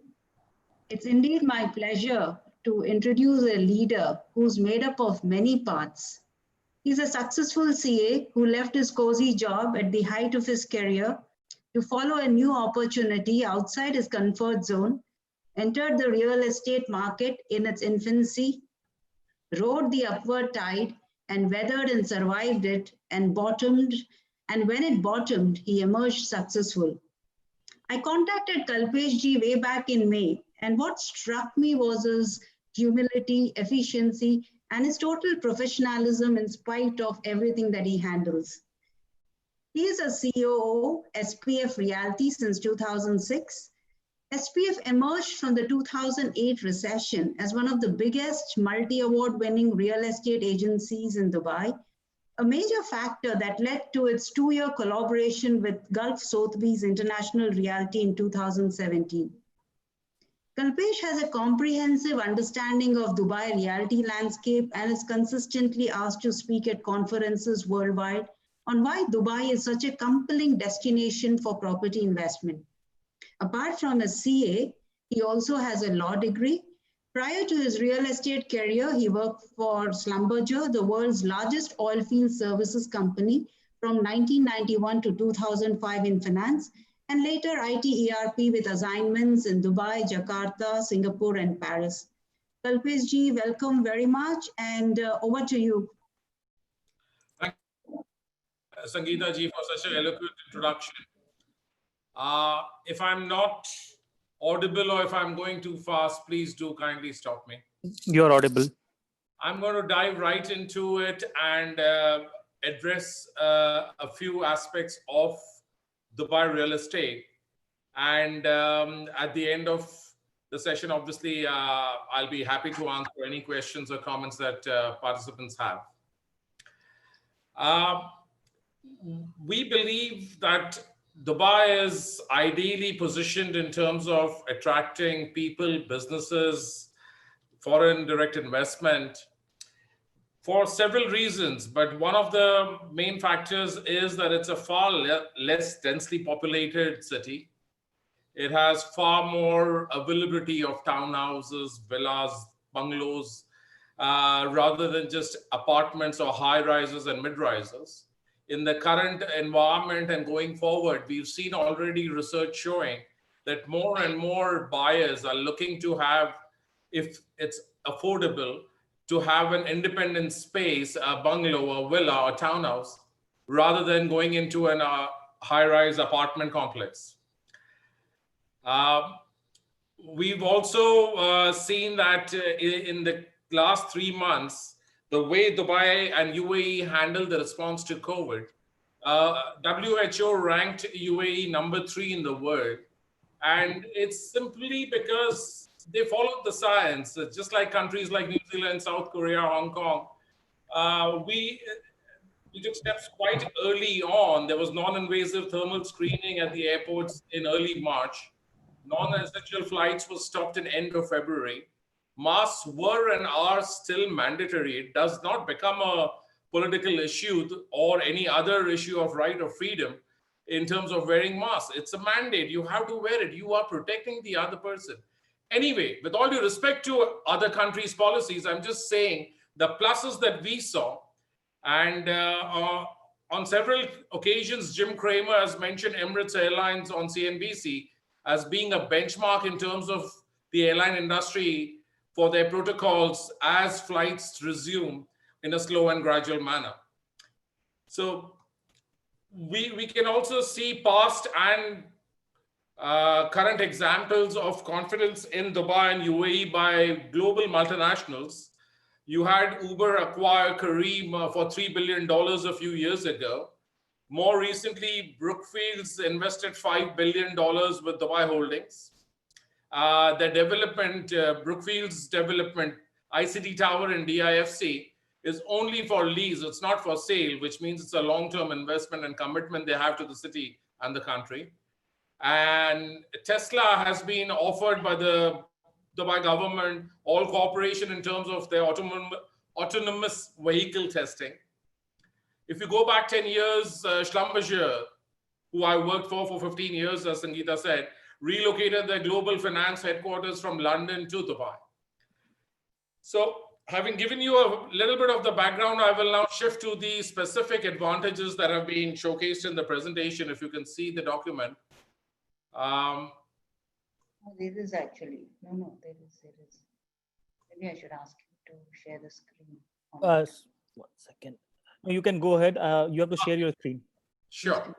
So Dubai consistently ranks in the top 10 of global cities in terms of surveys for life, quality of life, work, living standards, tourism, savings potential, or any criteria that you choose.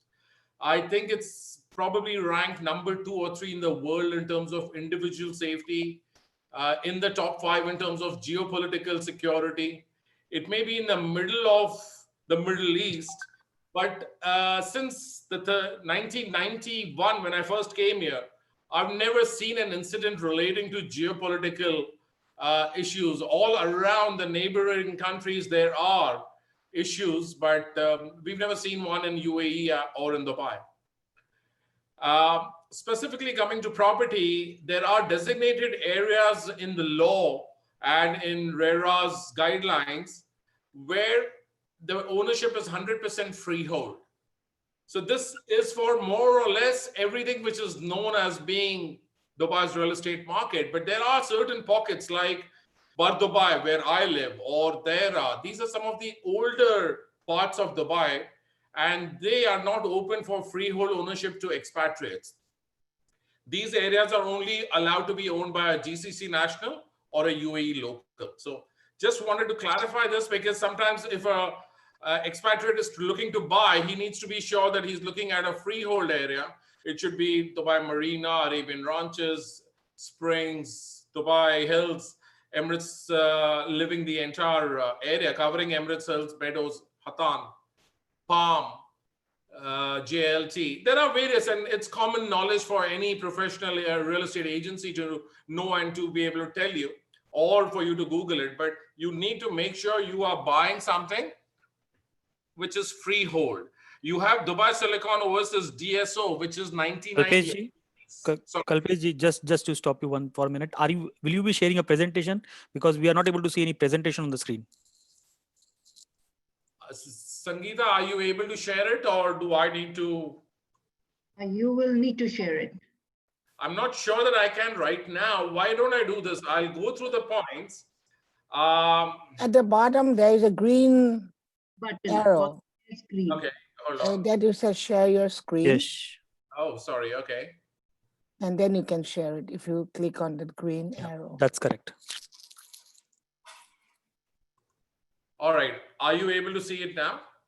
Right now, no, nothing has popped up. Okay. So you have to click on share screen, and then you have to share the Select presentation. your screen and then share it. I did click on the green on the share screen, but I don't know how to get the presentation in. No, then you will be having multiple screen to show. Then you highlight one and then you say share. Is it open in your desktop, laptop first? There we go. Now it's okay.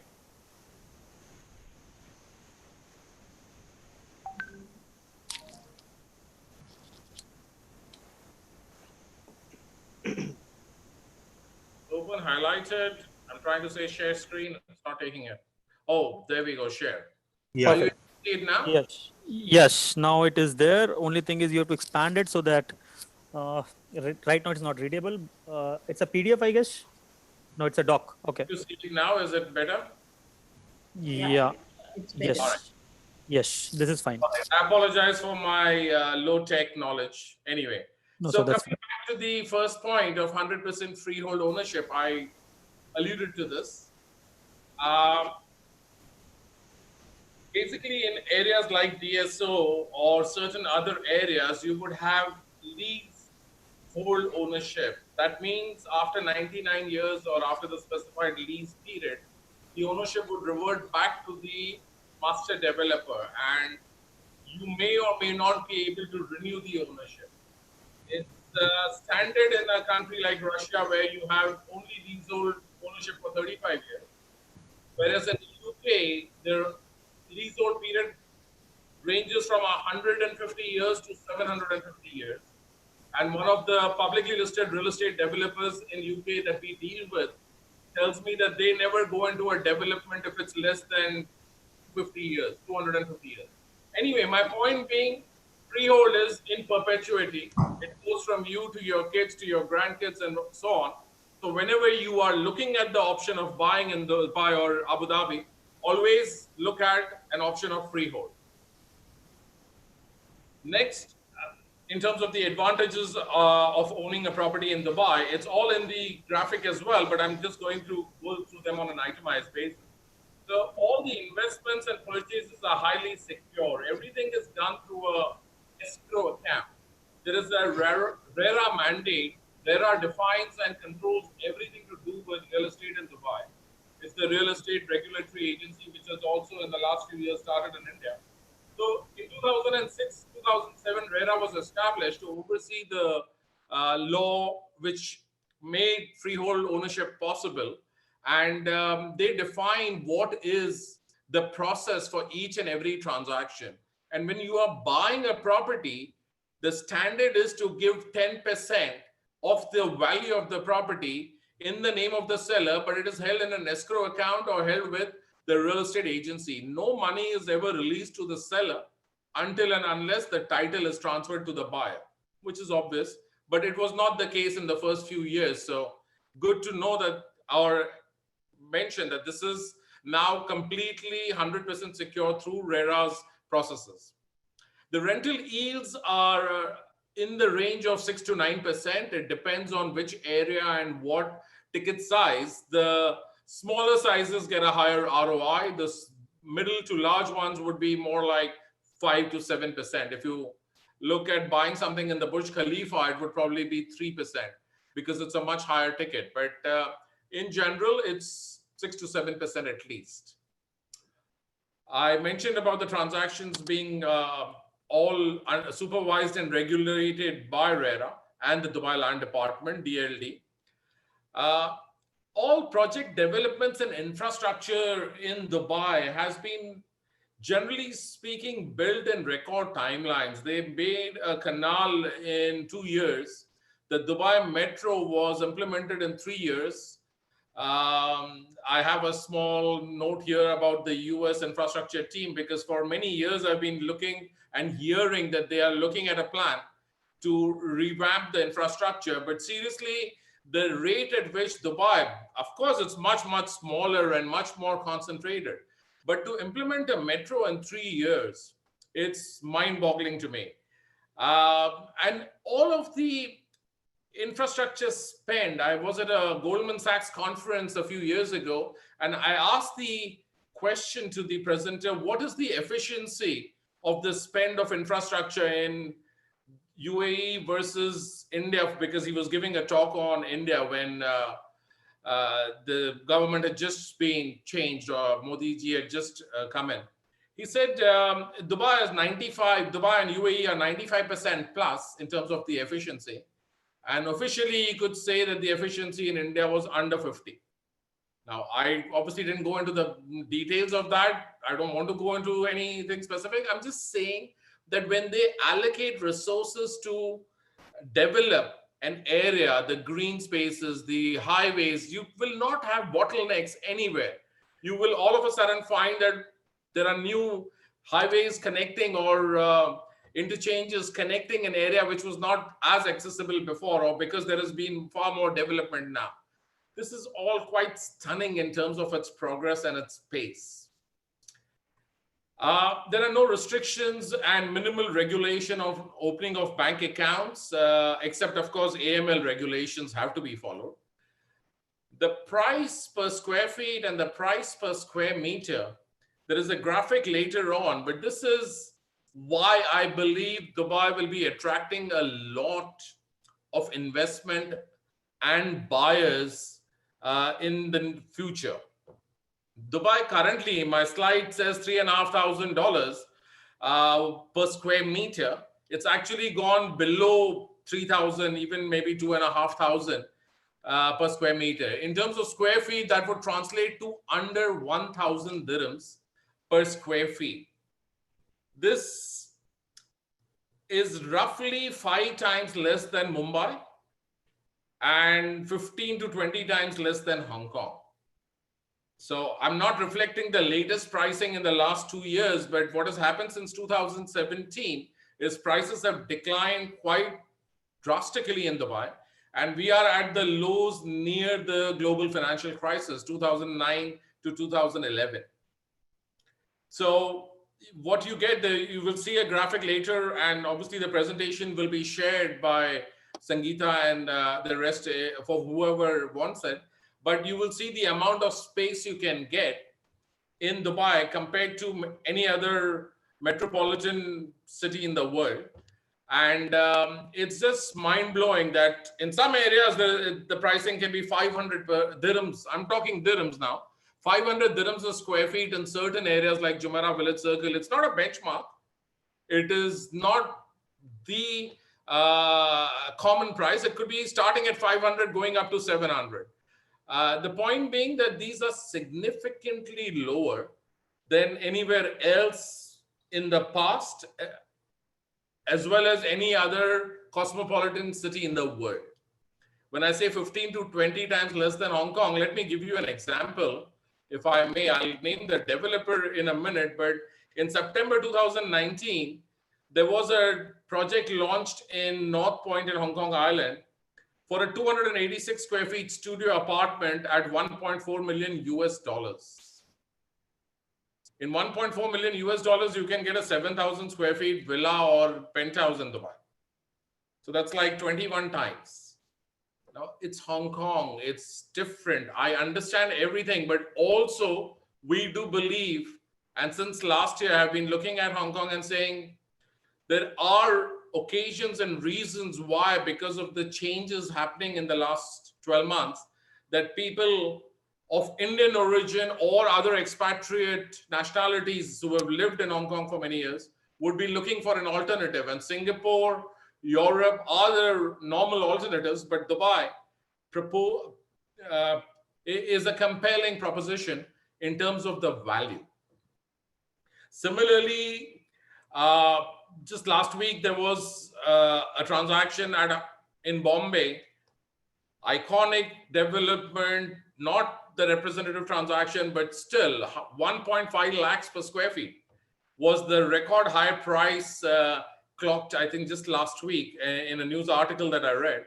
And 1.5 lakhs, that's around 7,500 dirhams per square feet. Again, that's not the average pricing, but like I said, that's 10 times higher than the average price you would find in Dubai. So you can get 10 times the amount of space. Of course, it's not the same. Of course, it's not Bombay. Of course, it's a transient population made up mostly of expatriates. But there are people here who have lived for many, many years. I came here in 1991. And though through which Schlumberger I used to keep moving around, the last 15 years since 2005, I've been in Dubai. And I call it hashtag best city in the world.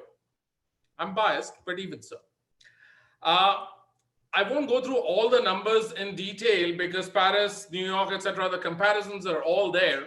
But you get a sense of what I'm saying in terms of the pricing per square feet and the compelling value.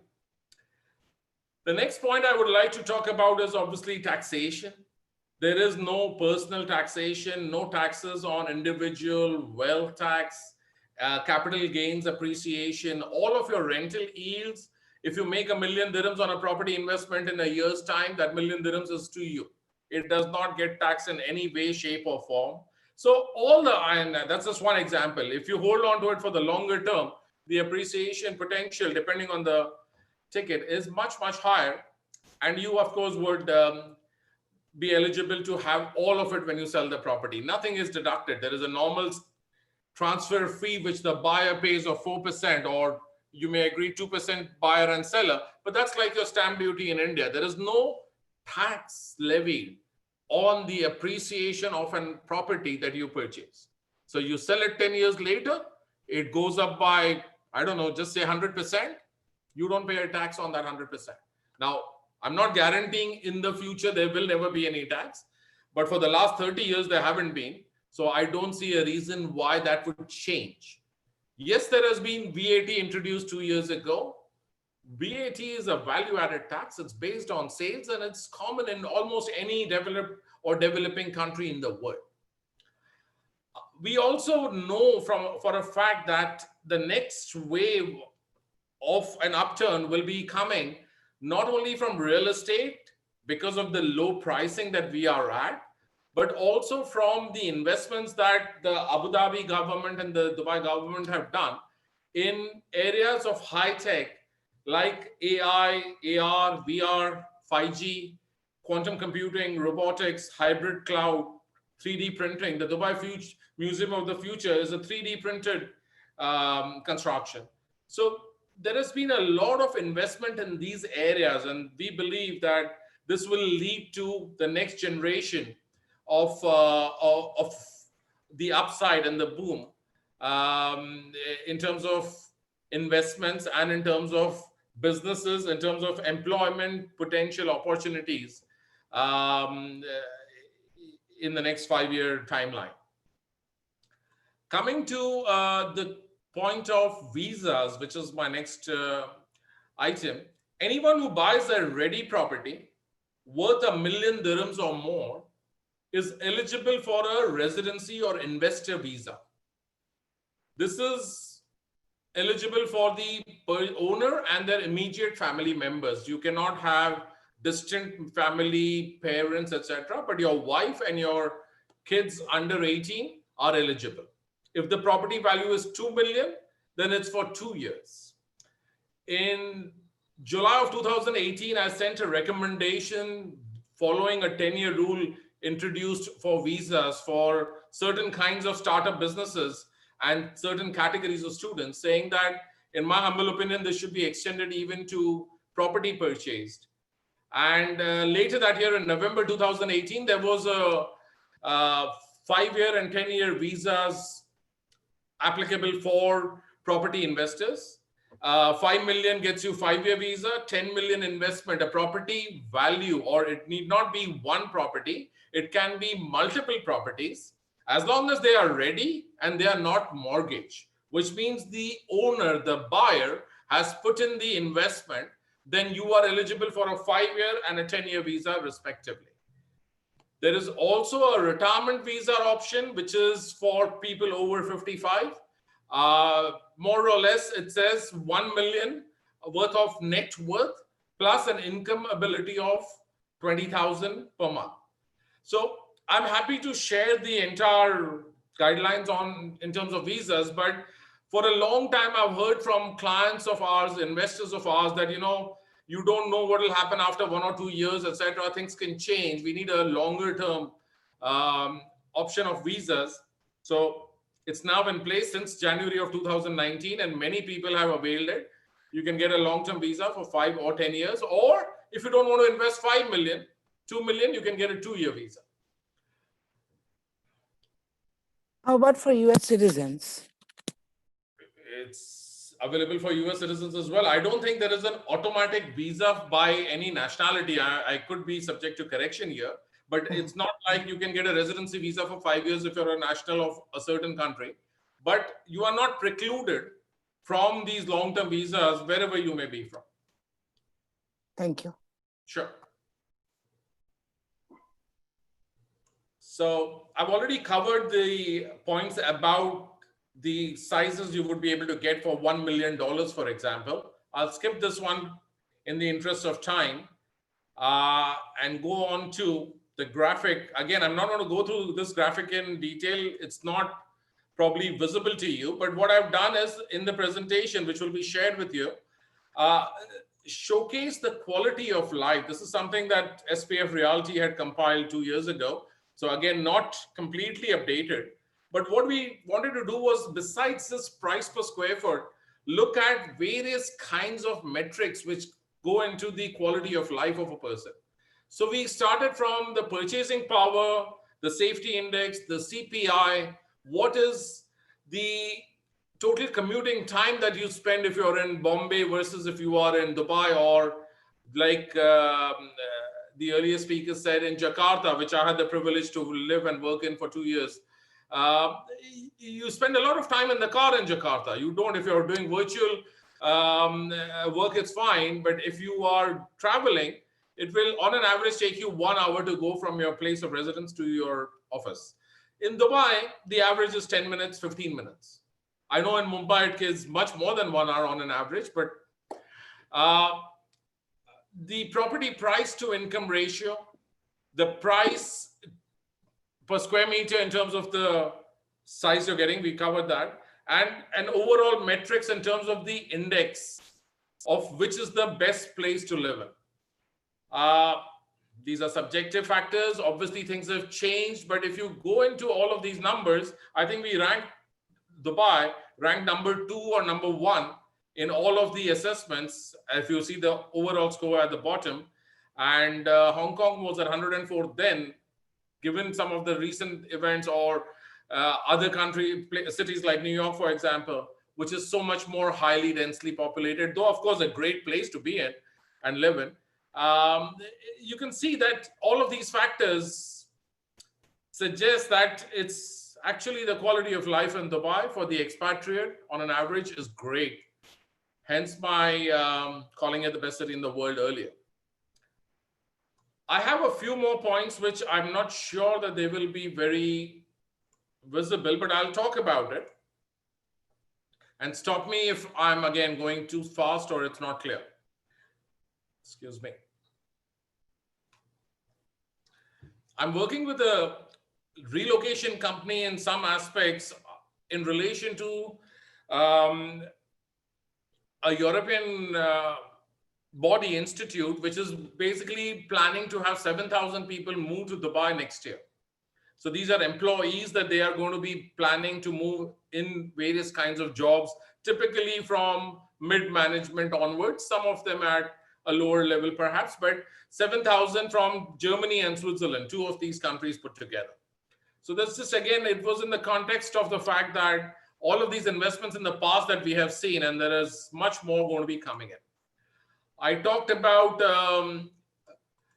the Hong Kong example. The developer name was Sung Hai Kai Properties. I had not put it in my presentation, but it was Sung Hung Properties, which had that particular project. Anyway, I will not again re-emphasize it. I don't want to malign Hong Kong or any other city with all due respect. I'm just talking up Dubai. In terms of where we are today and where the future is, I believe by the time the Expo 2020/2021 now is held in October of next year, we will see a major upcycle. Indeed, what is happening currently is we are finding that, for example, from March till June, there were 8 signature villas sold on the Palm. Now, this happened in the middle of the pandemic, and all those pricings were somewhere between 15 to 30 million, depending on the quality and whether it was a designer spec, and of course the number and the front, because the higher the number, the higher the price on the Palm. So we are finding now that there are clients who want the same price range. We didn't sell it, but the market sold 8 villas for 15 to 30 million. Now we have a lot of buyers who are looking for 10 to 17 million, but that's very difficult to find because what was there is sold. And my point here being that in every area, whether it be Mohammed bin Rashid City, Maidan, Springs, wherever, in areas where you have limited supply, it's getting more and more difficult to get the rock bottom or Daku price, as I call it, gangster price for anyone who's not following Hindi, sorry, is what a lot of investors are looking for. But those prices are now starting to move up considerably. Even in developments that Sangeeta referred to, and I'll spend a little bit of time if we have later talking about them, we sold out everything in the past 2013, 14, 15 timelines and record timelines. Now, when we want to resell, we are finding that we are not getting prices that people thought in the last 3 months would be possible, because in these 3 months, there has been a lot of activity and transactions, and there is not that much supply in certain areas. In Dubai Marina, you have 150 towers and high rises. Of course, you will get a good price over there because there is a lot of supply and quantity. But when you have a community with 200 villas or 150 townhouses, that's where the challenge is in terms of pricing appreciating significantly. So in terms of the future, how lucrative would it be to invest in the middle of the current crisis, and given the situation is so difficult? To me, as I said, we are near the lows of 2009 to 2011. I had the privilege to give an interview on CNBC TV 18 in January 2013 at the Melia Hotel, and they asked me a question about where an Indian investor should look at in the world in terms of which city to invest. And I gave them most of the points I've mentioned here, which were relevant then, but effectively the fact that you have unbelievable infrastructure, the safest city in the world, etc., etc. And the interviewer actually said, I must be working for DTCM, the Dubai Tourism and Commerce Marketing Department. I said, no, that's not the case. There shouldn't be. There are 1 or 2 negatives, like one developer doing too many projects, etc.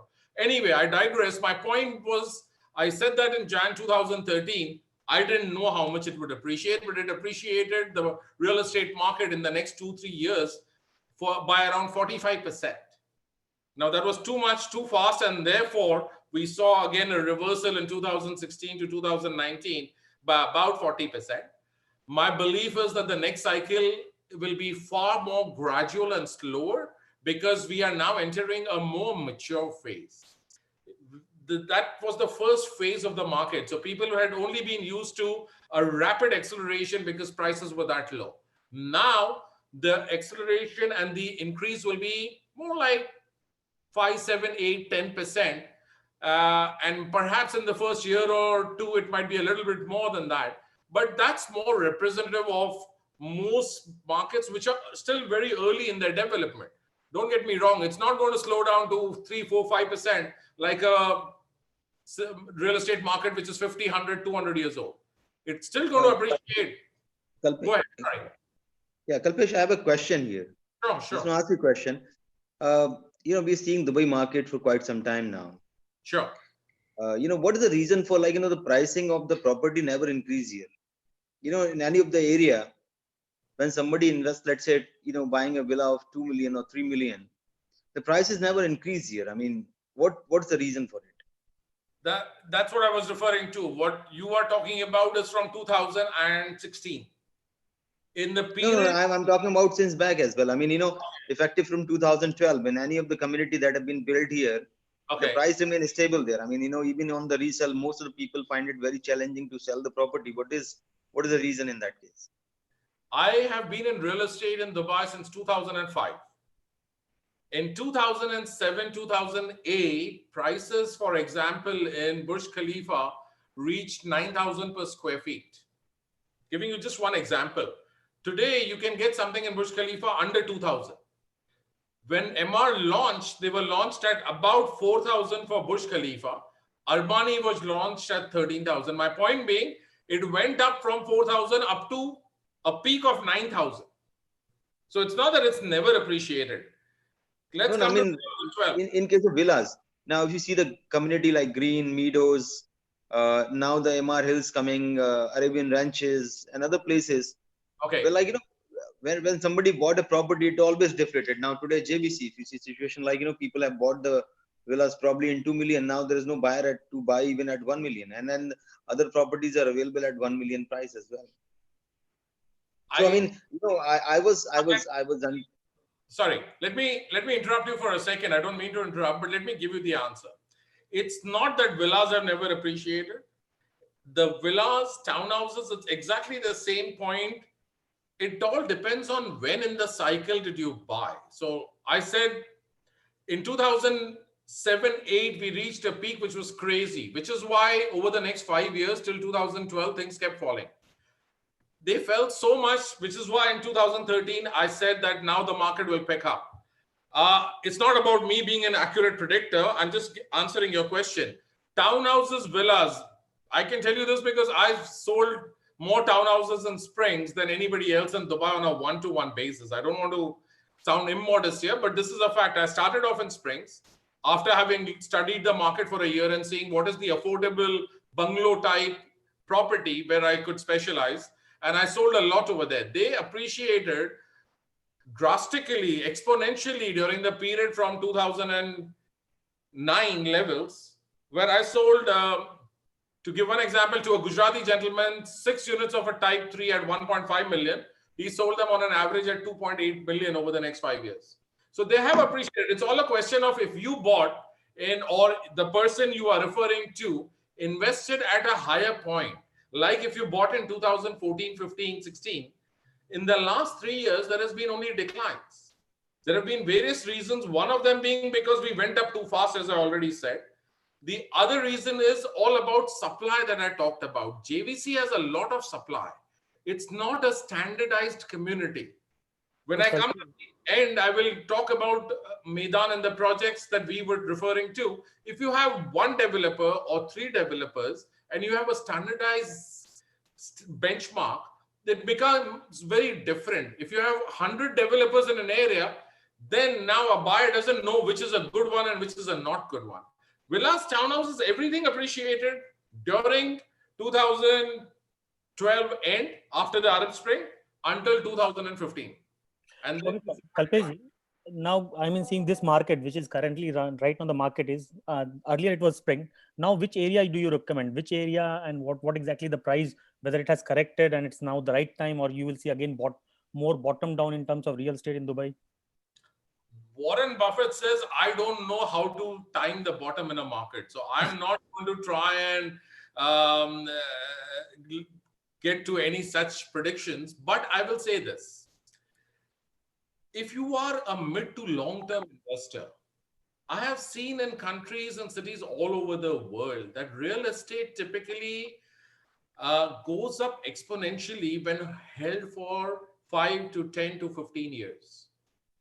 I'll give you a small example. I did not buy an apartment in Hiranandani Pawa in the mid 90s because I was 5 lakhs short of the amount needed and I was too proud to take a loan from my father. My point about it all is it went up 25 times in 20 years. What you need to look at and see is not next year or 1.5 years from now, because we don't know. There is all the issues relating to the pandemic. Then you have the US versus China standoff. You have many other things. But if you look at that in executive towers in Business Bay, for example, you can get something at lower than 1,000 per square feet, a fully developed community, a lot of cosmopolitan nationalities living there, very cosmopolitan. You have all the facilities possible. And it was launched at probably 700, 750, 10 years ago. So it had obviously reached 15, 17, 1,800 per square feet. Now, under 1,000, it seems to me to be a compelling value. I'm not suggesting executive towers. I'm just giving an example. In general, and I disagree with Anurag that villas, townhouses have not gone up. In fact, my bottom line recommendation is villas, townhouses are the ones to look at if you are looking to invest, because A, the supply is far more limited. You have, before the crisis, until 2018 end, the master plan was that you would have about 70,000 new units in the high rises and apartments, mid rises, high rises, and you would have only around 5,000 new townhouses stroke villas. So the ratio was around 10 to 15 times more supply of apartments, and townhouses, villas, especially now, we are seeing the trend of everybody wanting to even buy something as old as 15 years ago, Springs, Meadows, etc. They don't mind spending 100,000 to upgrade it, renovate it, but they want a community which is developed. They want a community which is independent, has small spaces. So Springs being very affordable. JVC is another example, but I go back to the point. MR quarterly updates its residents, its occupants about what are the things being done in the community. In JVC, you don't have one developer who will update. So you've got 100 developers who will give you 100 different things and maybe not even inform you quarterly. That's the difference when you go with one developer or one mature community which has been developed with the resident in the mind, with the person who's living there and experiencing the best quality of life. So there are several such communities in Maidan. You have, I'll come to you in a minute, Rajiv, but you have Maidan, the master developer, having developed Mohammed bin Rashid City. You have Shobha, who has Heartland. Our projects we sold were also for a developer, GNCO, in Maidan, Millennium Estates and Grand Views. They were all sold out then.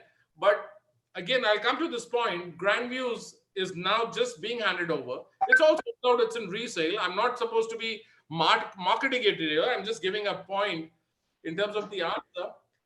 If you actually want to imagine, you cannot, Mahalakshmi, get a project next to the race course. In Paris, where I had the privilege to live from 2001 to 2003, you can't go to Longchamps Racecourse and afford to find a project with townhouses, bungalows, villas overlooking or adjacent to the racecourse. Grand Views in Maidan is next to the racecourse. The first row of villas actually see the racecourse. The name comes from grandstand views. So, you know, these kind of investments. And now they're selling still, like Anurag asked, they're selling $1 million below the price they were sold at in 2014-15. Or in some cases, $1.5 million below those prices. So you are getting a far more attractive price. And again, there's only 170 villas or 300 townhouses, bungalows. It's not like a 5, 6, 10,000 unit of supply. So the prices will regain, and they will regain faster than a comparable community. Sorry, Rajiv, you were asking something. Yeah. Kalpesh, I had two questions. Point number one, what is the average cost of construction comes into? As you said, there are a lot of properties which are available for 500 square feet 500 dirham per square feet. Yes. So are these near to the cost of construction? That's the first question. And second question, we have seen since 2008, so many things have happened in this market. Every time, even like I'm not an investor in UAE, but every time we see, people keep telling that we are almost in the bottom, and let's see. And the bottom is going, I think, deep down. Okay. And still we don't know whether we are in the bottom or not. Sure. So what are the typical areas, as you mentioned in the broad way, what are the typical areas? Let's say if an investor has to put $1 million dirhams, let's put up a story. Sure. What it comes to, because UAE has a one peculiar, not a very good thing, that we have so much of land. Sure. So we can develop anywhere and everywhere, and the new city or new township comes up and starts playing a role. As Sure. we see, 2020 is shifted completely into a different side, and maybe we'll start looking at new development on those areas. So just want to get two perspectives. Okay. What is the square feet rate, and what is the new development you look like from now? Okay. So firstly, before I even get to the answers on your questions, Rajiv, I do want to mention something which I have not said before and don't want to miss out. At current times, my advice is to buy only what is ready. Do not buy anything which you cannot touch, see, feel. It does not matter who the developer is. With all due respect to the biggest developers in the world, a Gujarati investor of mine I alluded to before, he bought 6 villas from me in Springs in the 2010 timelines. I later offered him a project once of somebody, and he said, Kalpesh, for people who don't understand Gujarati, I will translate. My father, I will just say it in English, it might be a bit crude. He said, my father taught me one thing, even if it is Mukesh Ambani's project, don't touch it unless it is ready and pay 25% more for it. I don't mind, but I want to touch it, see it, feel it. So at least in the current environment, the DMAC chairman has already come on CNBC and said that he expects a lot of developers to not necessarily be able to complete all their projects or survive, or there will be mergers and acquisitions. So I'm not I'm paraphrasing. I'm not putting words in his mouth. I just wanted to say the tone was, you got to be careful with every developer.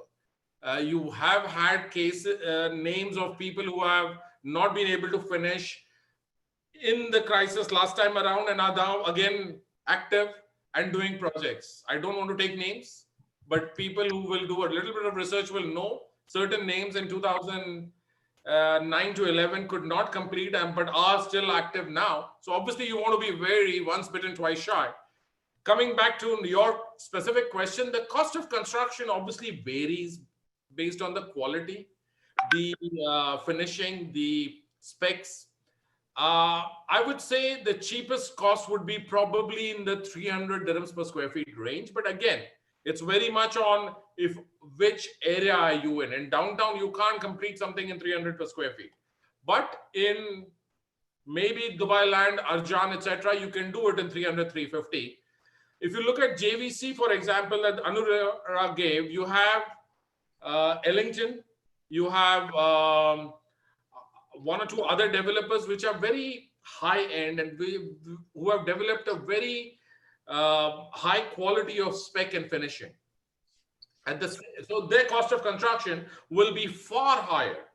Then you would have somebody, Vincitore was the name I was looking for. So Ellington and Vincitore have got developments which are very, very high end. And on the other end, I won't name names of who's at the bottom end, but there are developers who have economized a lot in terms of the finishing. I can give you examples in Marina because everybody knows about it. Marina Pinnacle, Marina Diamond 1 to 6, Zen. There are so many buildings in the marina which are very low quality.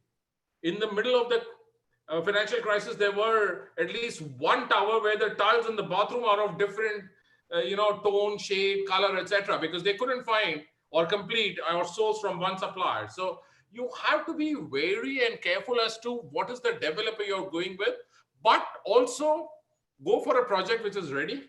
Go for a project which is more attuned to the quality of life aspects that are alluded to.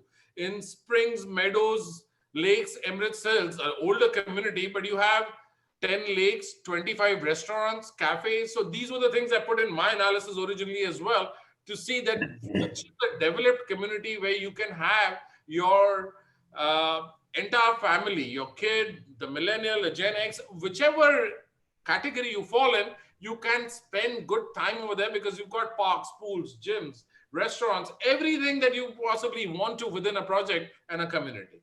So that's basically the answer in terms of which kind of community. In terms of the segment, townhouse villas versus apartments. Townhouse alludes to bungalows or semi-detached.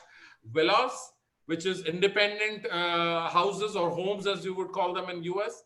These are the spaces I would say, not apartments, because of the demand versus supply. And again, ready, not off plan. Perfect. Thanks, Kalpesh. Sure. For specifics, Rajiv, later on, Sangeeta will share my email contact, etc. And you can always ask more specific questions, because the answer to which community for 1 million, for example, will depend a little bit on the ticket size. But in 1 million, you could get a townhouse in Springs at 1.2, 1.3 million today, a 2-bedroom. In JVC, you could get something similar. But I made the point about JVC having 50 developers, whereas all of Emirates Living, Springs, Meadows, etc., being only one developer, MR. So that makes a difference. Again,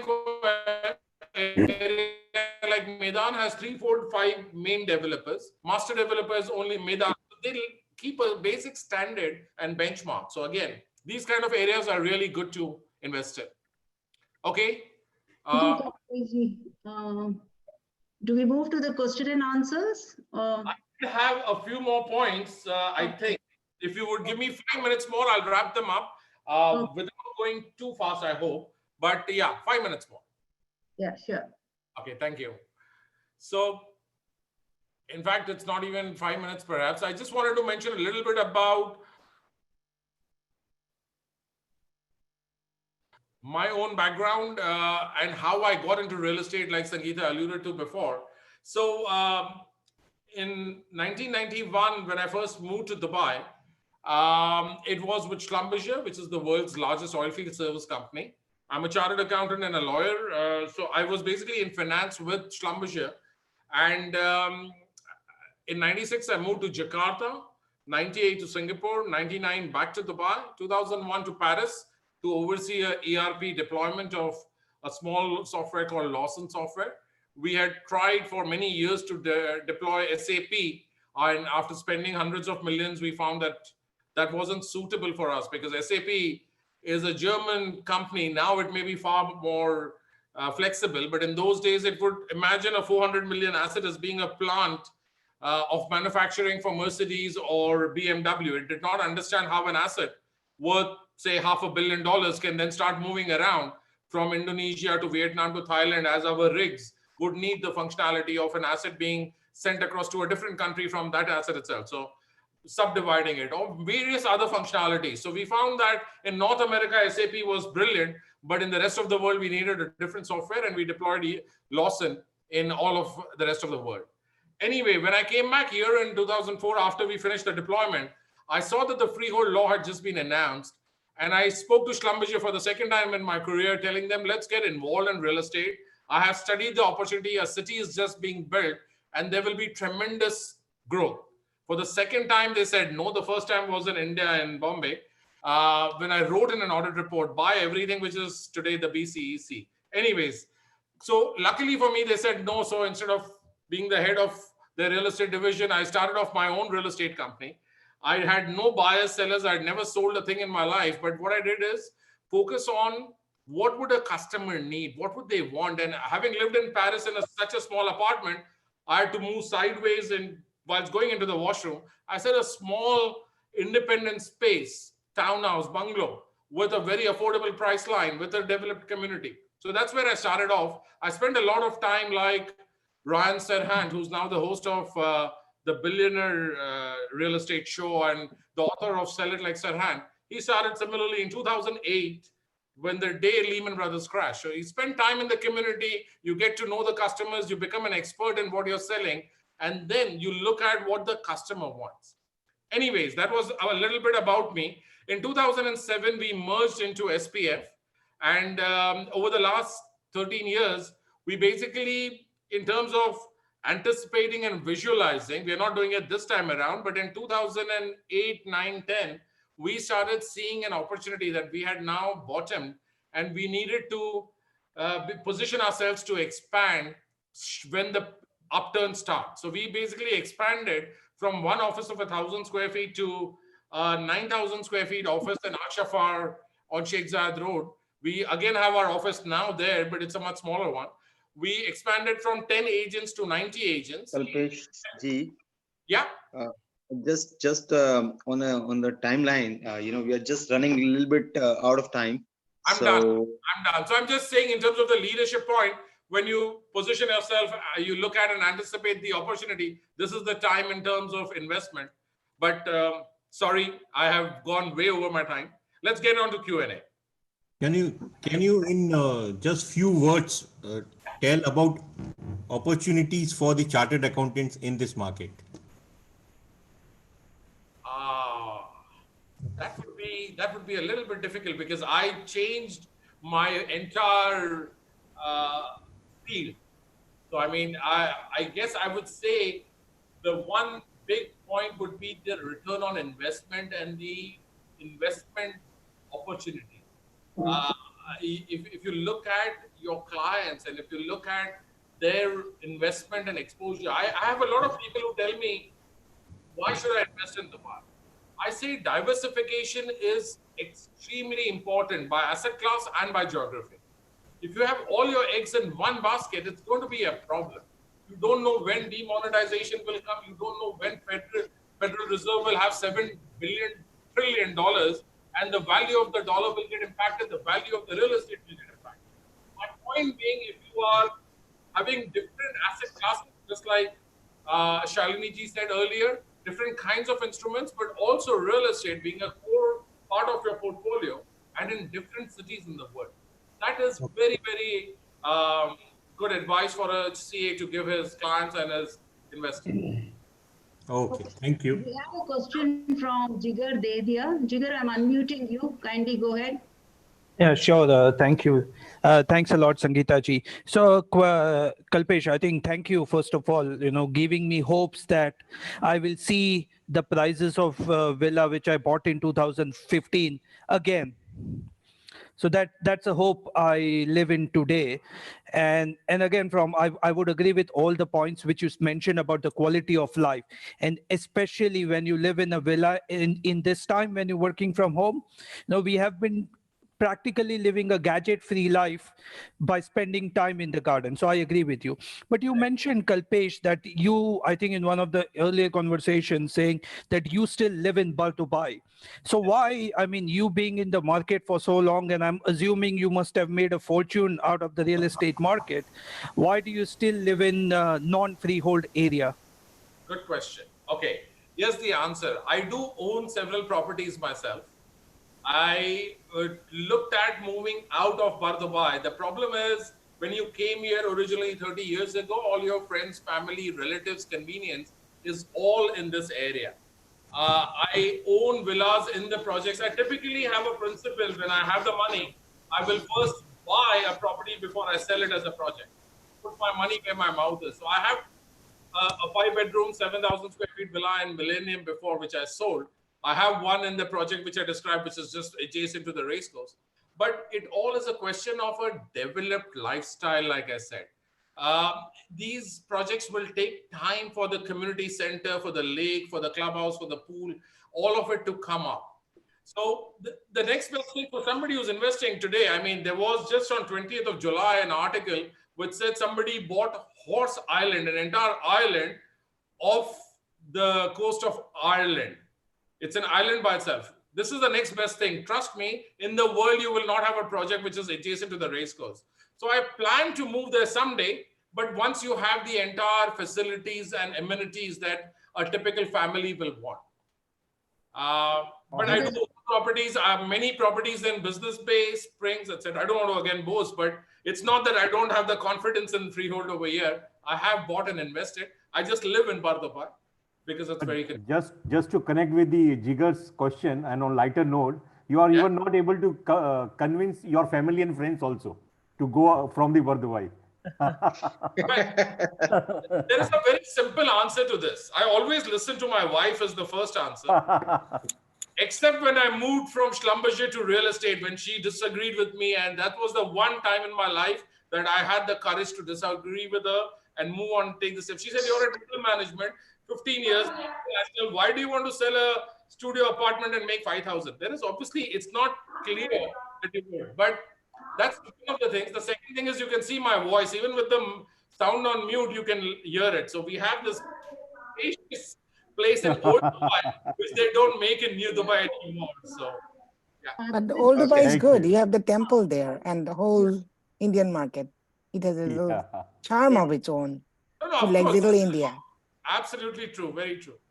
Great presentation. You are like Kalpesh, the great Warren presentation. Buffett, you know, simplicity. Yeah. If you can felicitate. Simplicity, yes. Warren Buffett, please. No, no, no. All right. Let's move to the next No, one. investor, but he leads a simple life on his own, like, you know. Thank you. Go ahead with your question, please. Hi, Kalpesh. Thanks for the wonderful oversight on the real estate impact since you are in Dubai, as you said, since 2005. So as me, one of the things which I would like to hear from you is that, you know, one of the challenges we face in real estate in this market, probably compared to quite a few other mature markets in real estate, is a bit of oversupply consistently in UAE, in Dubai specifically, where you open the world to many developers and the construction activities always happens 24/7. So you naturally end up with a lot of units and apartments and villas over the market at any point of market in the cycle. So do you think a supply regulation would be a mandatory thing to look at it from the government point of view, or to regulate the real estate industry as such? I myself have seen, I've invested in real estate, and I also stay in a villa where I also bought recently. But then I've bought in an area where also in 2008, and since then I've never seen the price per square feet has improved. I'm sure so many other communities would also have an impact. I think the main reason is being oversupply. Do you think any regulation would come on the oversupply to control in this market? Yeah, you're right. Absolutely. Now, there are two parts to this. One is the organic result of mergers, acquisitions, developers coming into trouble, etc., because they will not be able to finish all of the projects. And so there will be consolidation and reduction. Cancellation of projects will happen as well if they've not been, more than 25% complete already, etc. So that itself will take care of some aspects of the supply. The other aspect is, way back in 2017, September, I did recommend to RERA in a think tank at Maidan Hotel that they should have a process whereby they look at how many projects are being approved and how many developers are being given the green light. For example, one developer doing 197 towers, I said, is not advisable at all. You need to have a system whereby they can get automated approvals once they deliver the first 5. The quality, the spec, everything meets what is defined on the SPA. And then they can get fast track approval. But they did do this. I'm not saying all the things that I say are always listened to, obviously. If I find something constructive, I recommend it. They changed the rules for off-plan sales initially to 20% completion, then to 50% completion. And more recently, if I'm not mistaken, for G+ and low rises, it was even 100%. I was working with a developer who was doing a project in JVC, and he told me it's 100% completion before you can sell. Or if it's not 100% complete, 100% of the value, construction value, into escrow with them. So the point is, they do this. This is not the time for them to impose restrictions, because developers are themselves facing problems. But when the market starts picking up and the supply would have already rationalized a little bit, I'm sure RERA will again look at it in a proactive manner and make sure that they're not giving approvals across the board. Yeah. Thank you, Thanks, Kalpesh. Thank you, Kalpesh, and thank you. Really appreciate for your session and insights into real estate market. And all the members have taken it very, very positively about this. And we look forward that market really swing well in upcoming times, and probably we see good swing again because real estate contributes a great extent to GDP. So let us see. Let's look forward do that. So thank you very much. We really appreciate your time and insights into it. Thank you. In fact, I'll just add this, that I don't know that the peaks of 2008 or 2015, when the other gentleman said he bought something, the exact peak will be reached in the next year or two.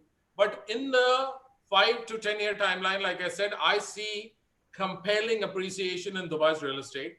You don't have a city in the world with this kind of infrastructure, this kind of vision. You have a melting pot of 200 nationalities living here, 150 plus owning property, and there is tolerance and equality everywhere you see. So I just think it's in a lot of ways an exceptional place. But thank you for the invitation. It was a privilege to be here, and I'm humbled. Thank you so much. No, Thank you. Thank you very much. Thank you, sir. Thank आपके you, मुंह sir. में गुड़ शक्कर अगर बढ़ जाता है तो 5-10 साल में, तो thank you so much. It will. Trust me, it will. Can we please Thank you. felicitate him with the certificate, Sangeeta ji? Who has? Sir, certificate marble में बनाया है. Let me share one second. So this is just a small token of appreciation from all of us. Thank you so much. I'm really appreciated and humbled. Thank you so much. Thank you. Jay, we couldn't see anyways. We couldn't see the certificate, Jay. No, sir. No. I saw the earlier one. I understand the sentiment. Thank you. Now is there on the screen? Yes. Thank you so much. I'm really sorry for that. Thank you. Thanks a lot. Thank you. Okay. Over to our treasurer. In case there's any questions being added later on. Yeah, sure. We can divert to you later on. Thank you. Over to Mr. Treasurer. Hi, good evening all. First of all, let me thank our ExCom member Sangeeta Nahar, who has brought in our third speaker of the day with the help of Dr. Indrani Hajarika. It's my pleasure to introduce Dr. Professor PhD Shakuntala Chaudhary, currently working as data scientist and adjunct professor of William Patterson University based in New Jersey, USA. In the past, she has also worked with AT&T USA. She has focused her career on analytics. She has been part of the evolution of big data mining and use of these sophisticated tools across various industries. Her expertise is in predictive modeling, analytics, time series forecasting, marketing research, financial forecasting, and data mining.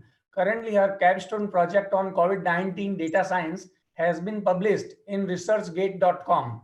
Her expertise includes thought leadership in data science and statistical computing tools like Python and SQL, as well as visualization tools like Power BI and Tableau. In community service, she joined National Scientist Volunteer Database to combat COVID-19 in USA and the rest of the world. So I welcome Dr. Shakuntala Chaudhary to speak on use of data science to combat COVID-19. Over to you, Madam Shakuntala ji. Namaste.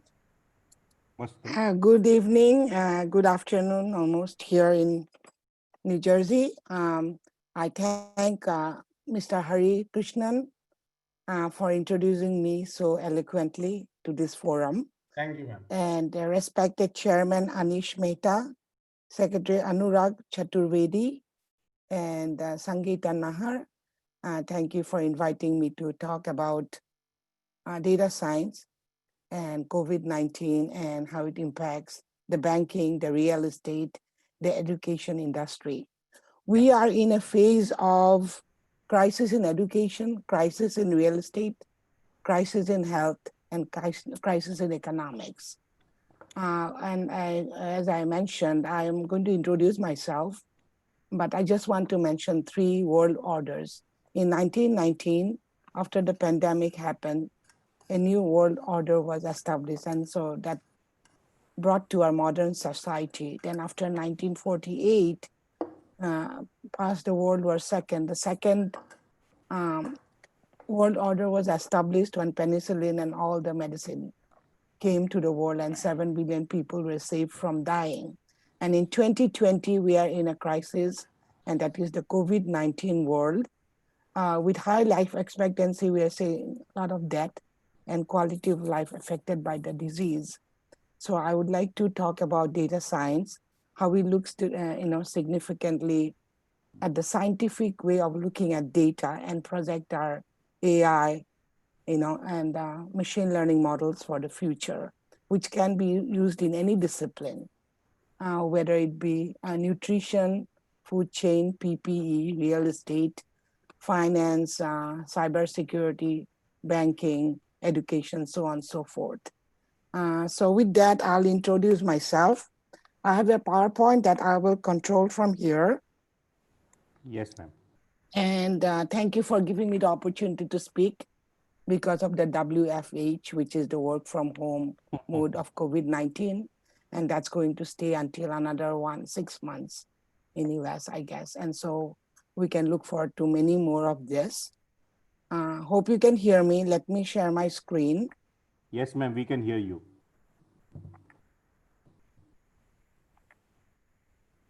If I'm not clear, let me know. I'm going to put in a full screen. Slideshow mode, yeah.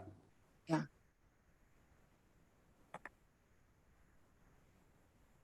Perfect.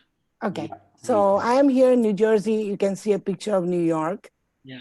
Here. And so I represent New York, New Jersey in this data science in education. And we are tri-state, New York, New Jersey, Connecticut, very rich in education, in financial well-being, and so on and so forth, but highly impacted by the recent COVID.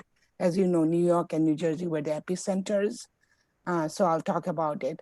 So here we are talking about leadership in the time of crisis, and I will mention two crises, education as well as healthcare.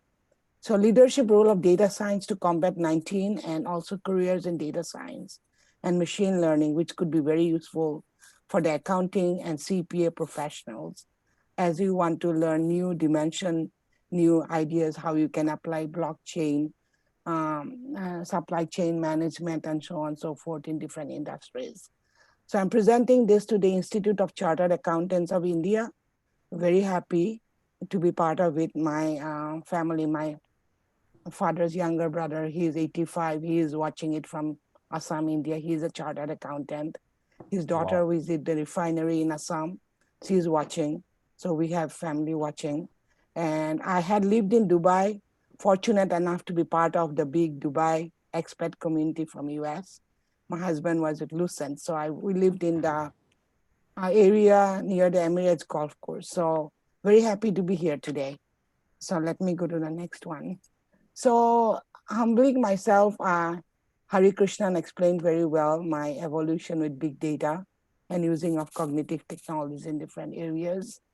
I had my master's in economics from Ohio University, master's in statistics from India, and PhD, a combination of Rutgers and my alma mater, Gauhati University.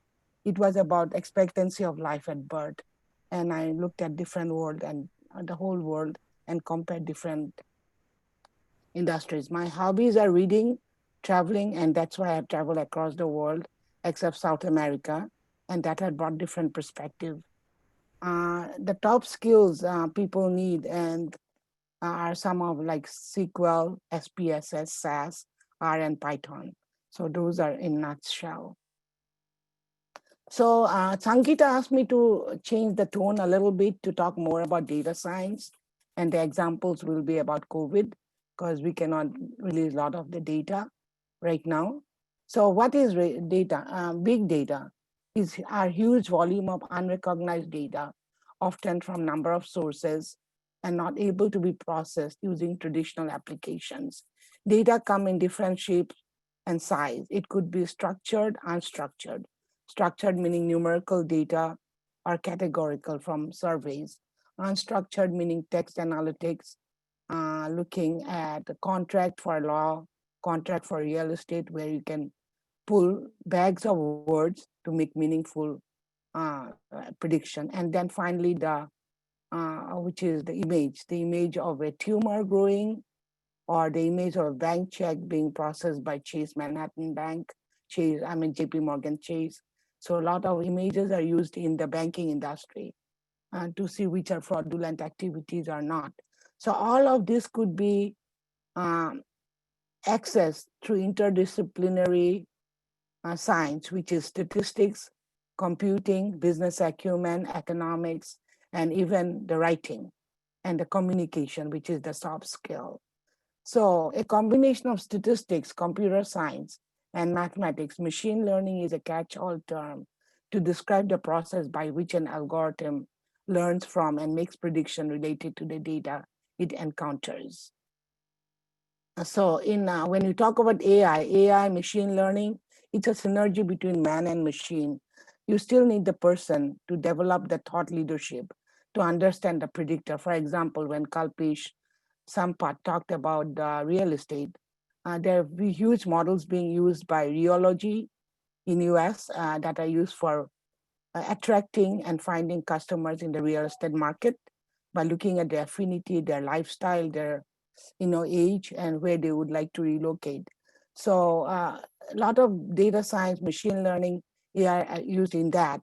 And when we talk about data mining, it's at looking at exploratory data to look at the correlation between data, finding the predictors for the variable, and finally, another part is the dimensionality reduction. You may get 22,000 variables. You want to reduce to 15 most important predictors based on statistical robustness and accuracy. So that is data mining. And the 4 important steps are supervised, pattern recognition, clustering, and statistical technique. So the age-old statistical technique developed by Cox and all the British statisticians and French probabilistic theorists are still used.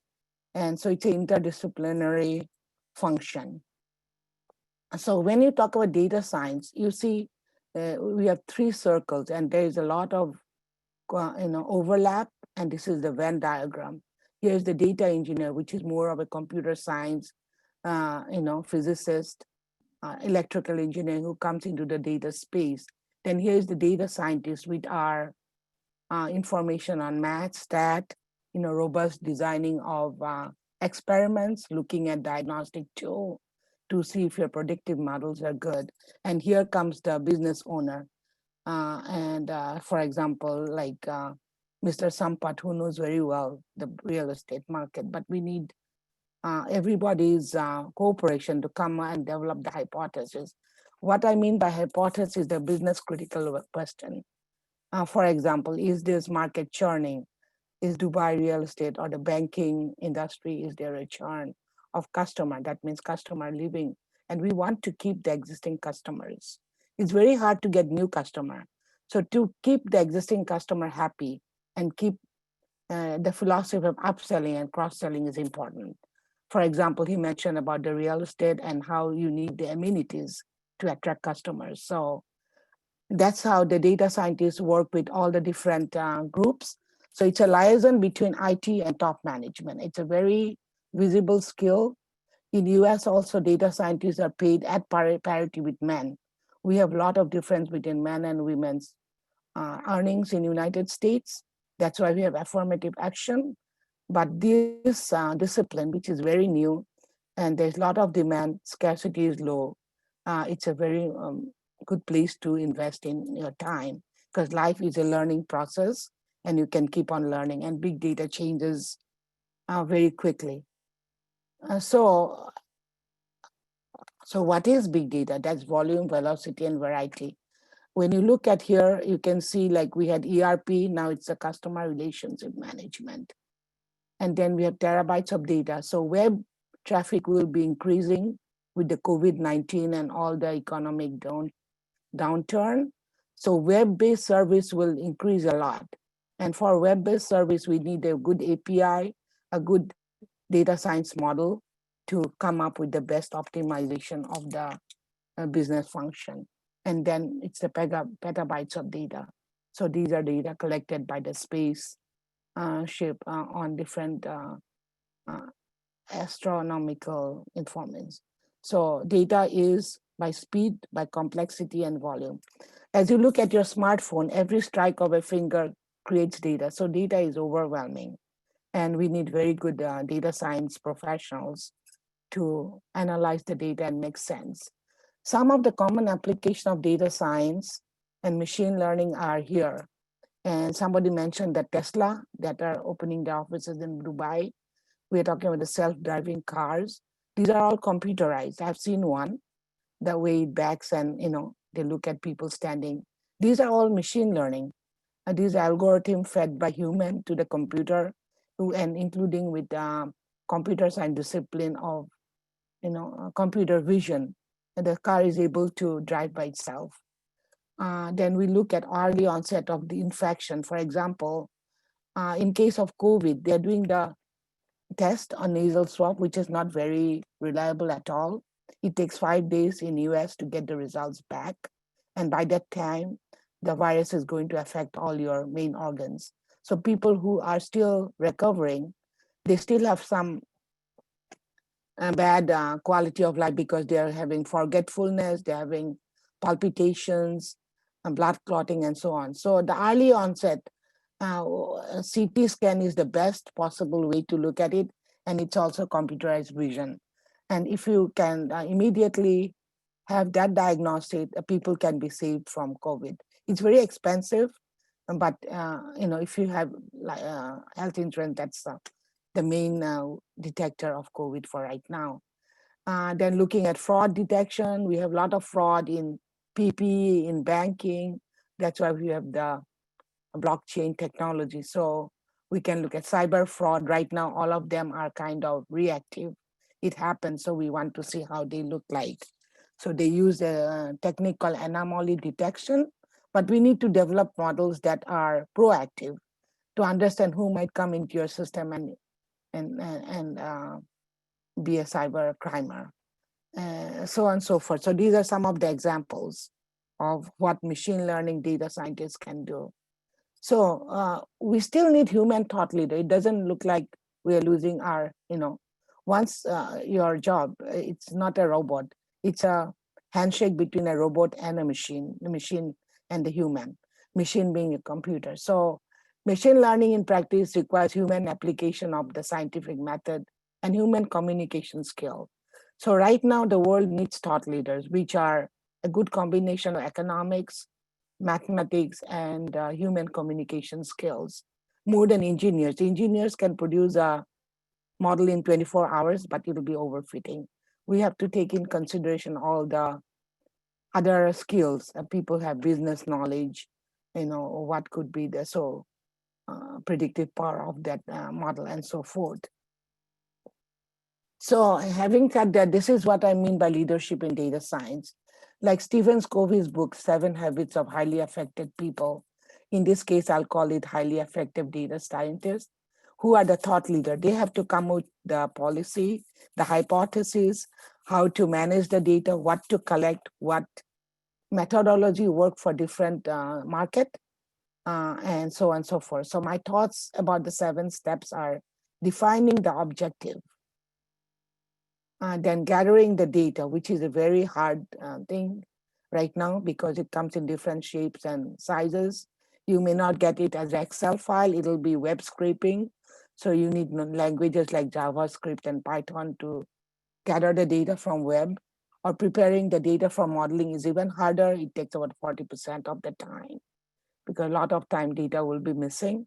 So there's a missing value imputation process in that. So you have to look at each of the variables that come, or each of the feature that come to your modeling space, and look at their mean, variance, and kind of impute the missing value. So you have a complete data set. Then you prepare the data, process it, and finally validate the model and implement the model in production, which could be CRM.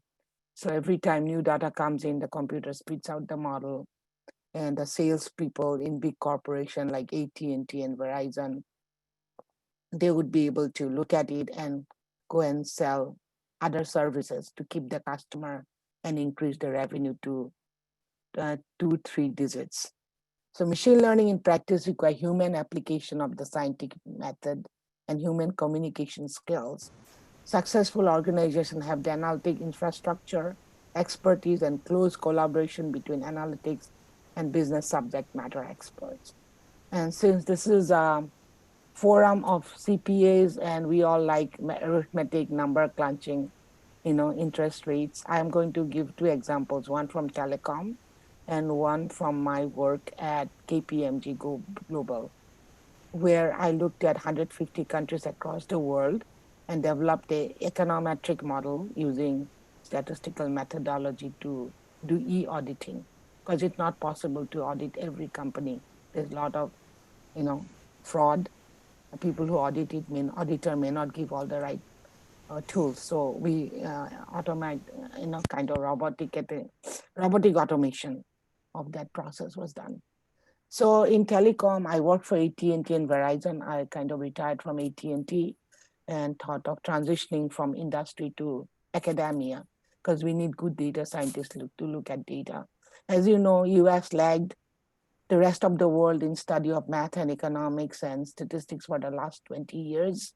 So the jobs got outsourced to Russia, Eastern Europe, and India in terms of data science. But now we are training the younger ones that have got master's degree, like my son, to become data scientists, data visualization experts, which is needed for AI, artificial intelligence.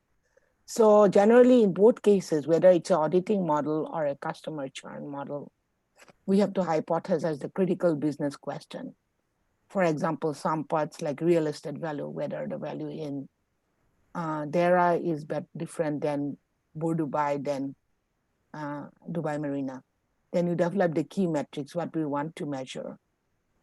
It could be number of outages for telecom service, or, in case of auditing, it could be auditors fraud. Those are the key performance indicator. If without a metric, you cannot measure anything.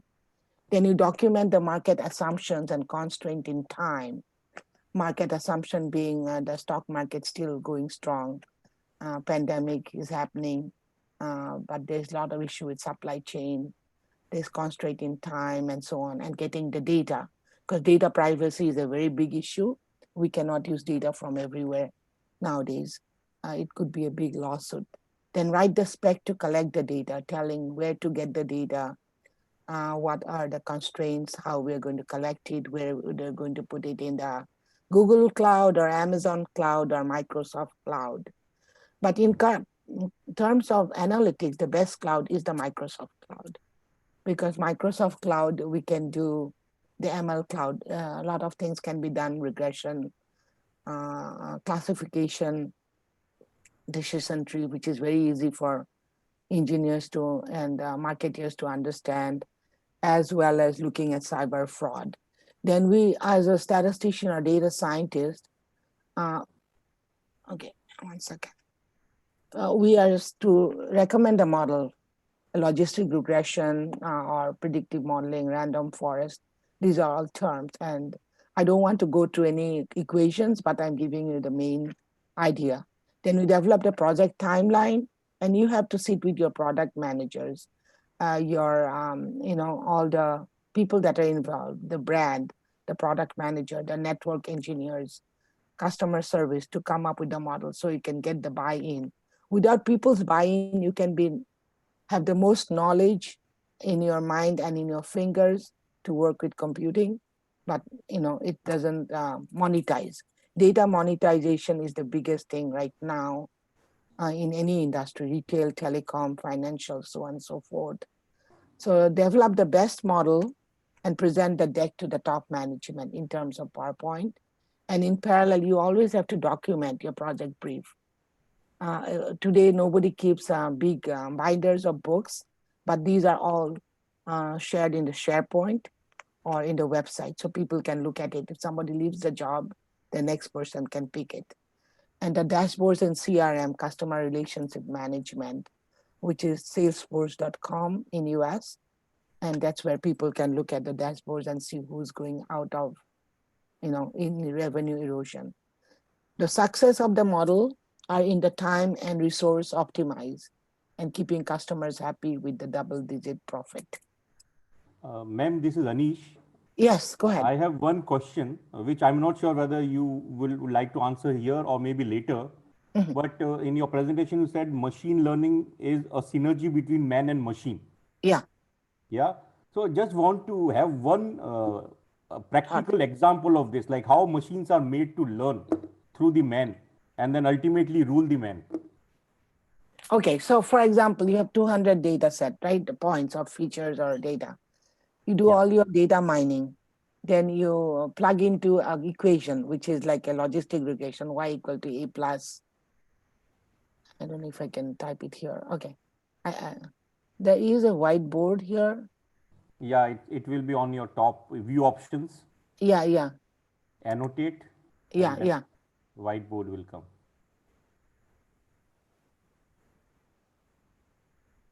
I don't know how much time we have, but okay, here.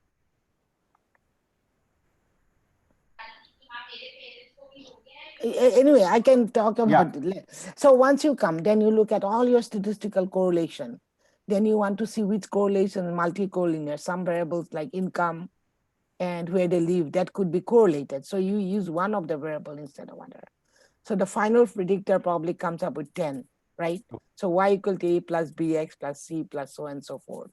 And that is the one that's uploaded by the IT people into the production system of databases. And that's where the machine takes over. And then as soon as the new data comes, the machine will run the equation. So my deliverable or data scientist deliverable is the log of y equal to a plus bx or y equal to a plus bx, the equation. The equation has to be very robust. It has to meet all the qualities to find out the false positives. False positive should be minimum. Which means more the learning, more accurate will be the result. Yeah, more accurate the result. For example, a doctor does a surgery on the left side. I see a lot that happened in India before when it was actually on the right side. But if you have the data, the image, he will do the right one. There will be less false positive. So the purpose of, like in case of linear regression, you look at F square, the chi-squares and all that. But in logistic, you'll look at the false positive being minimum, less than 1. Lower the false positive, better the model.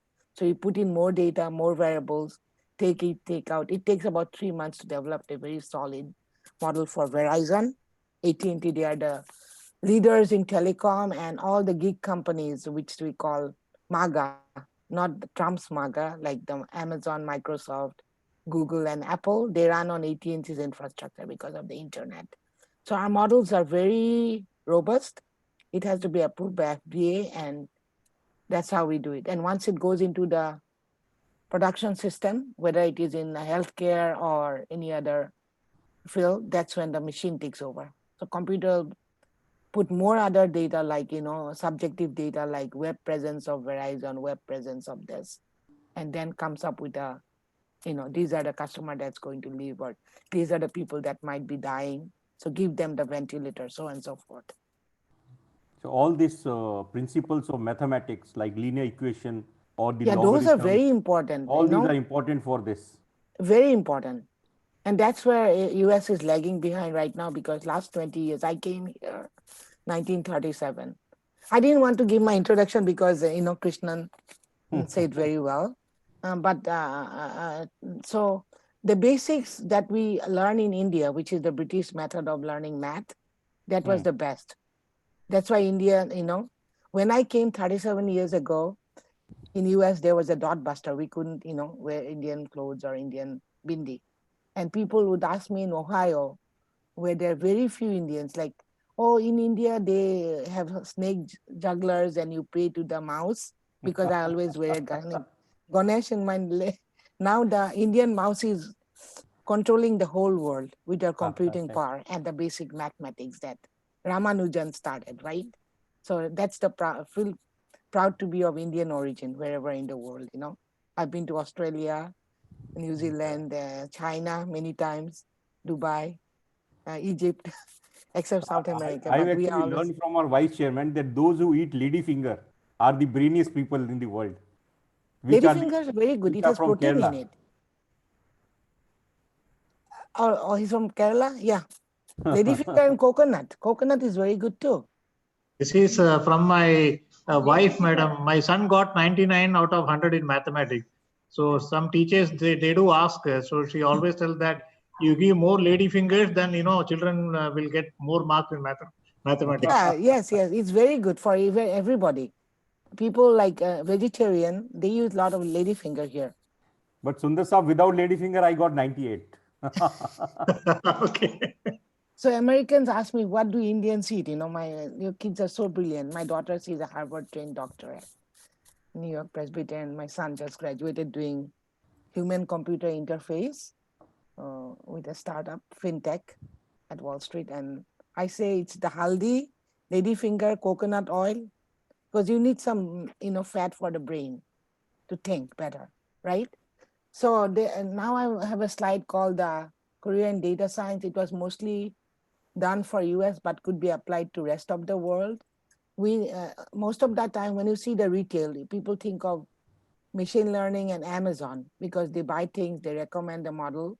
But this is where we need to focus on: national security, business intelligence, law enforcement, financial and accounting, like the KPMG model that I did for e-auditors, healthcare definitely, and disaster preparedness, getting ready for the next COVID, So some of the data I'll show will be on that. So federal government remain a big employer of data scientists. US is a very service-based industry. We don't manufacture as we used to do long. So technology got transferred. So the world globalization became a big thing. But now it will be de-globalized again. I'm going to show some charts because of the pandemic. And it's a very new world order. Everybody has to be self-sufficient. And so any analytical things we use a lot in US. In Europe and England, it's more practical theory of the statistical models, the equations. Here it's more analytical, how you explain to the layman. So data visualization, you have to explain complex systems in simple term, in pictures. And as you know, Google, Yahoo, Bing, and I didn't have the banking sector here. I have a slide in another place where, JP Morgan, Bank of America, Wells Fargo, they use a lot of data science. Even the Federal Reserve is a big employer of data science. So any CPAs that want to, parallelly look at this, data science is a good thing, and also going into actuarial science, which is life insurance companies are using it now to calculate premium, because it was the rule of 65 that was, developed by Bismarck in Germany. So at 65, people retire, but people are living longer. So there could be changes, and the premium calculation has to be done statistically.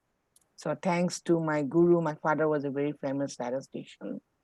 He was trained in England under Bartlett, the Bartlett test in statistics, and in Paris from Sorbonne. And his name is J. Medhi. And so I kind of followed my father. And he did a big handloom survey for Assam. That's how Assam silk got prominent for the home ministry in India. So that's why I'm volunteering some of my time for COVID to help the public good, because America has given us a lot. So it's good to give back to that community.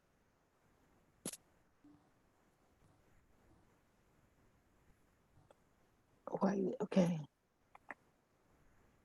Any question? No questions I can see right now. No hands. Maybe doctor, you can continue. And okay, then we'll do a question at the end, right? Okay, yes. So then currently I'm teaching. I went from industry to teaching, and also working with the National Scientist Volunteer Database. And they found me, and they wanted me to help them develop some strategies for public good, and for some of the work was published in the Senate floor a couple of weeks ago. Let me talk about it.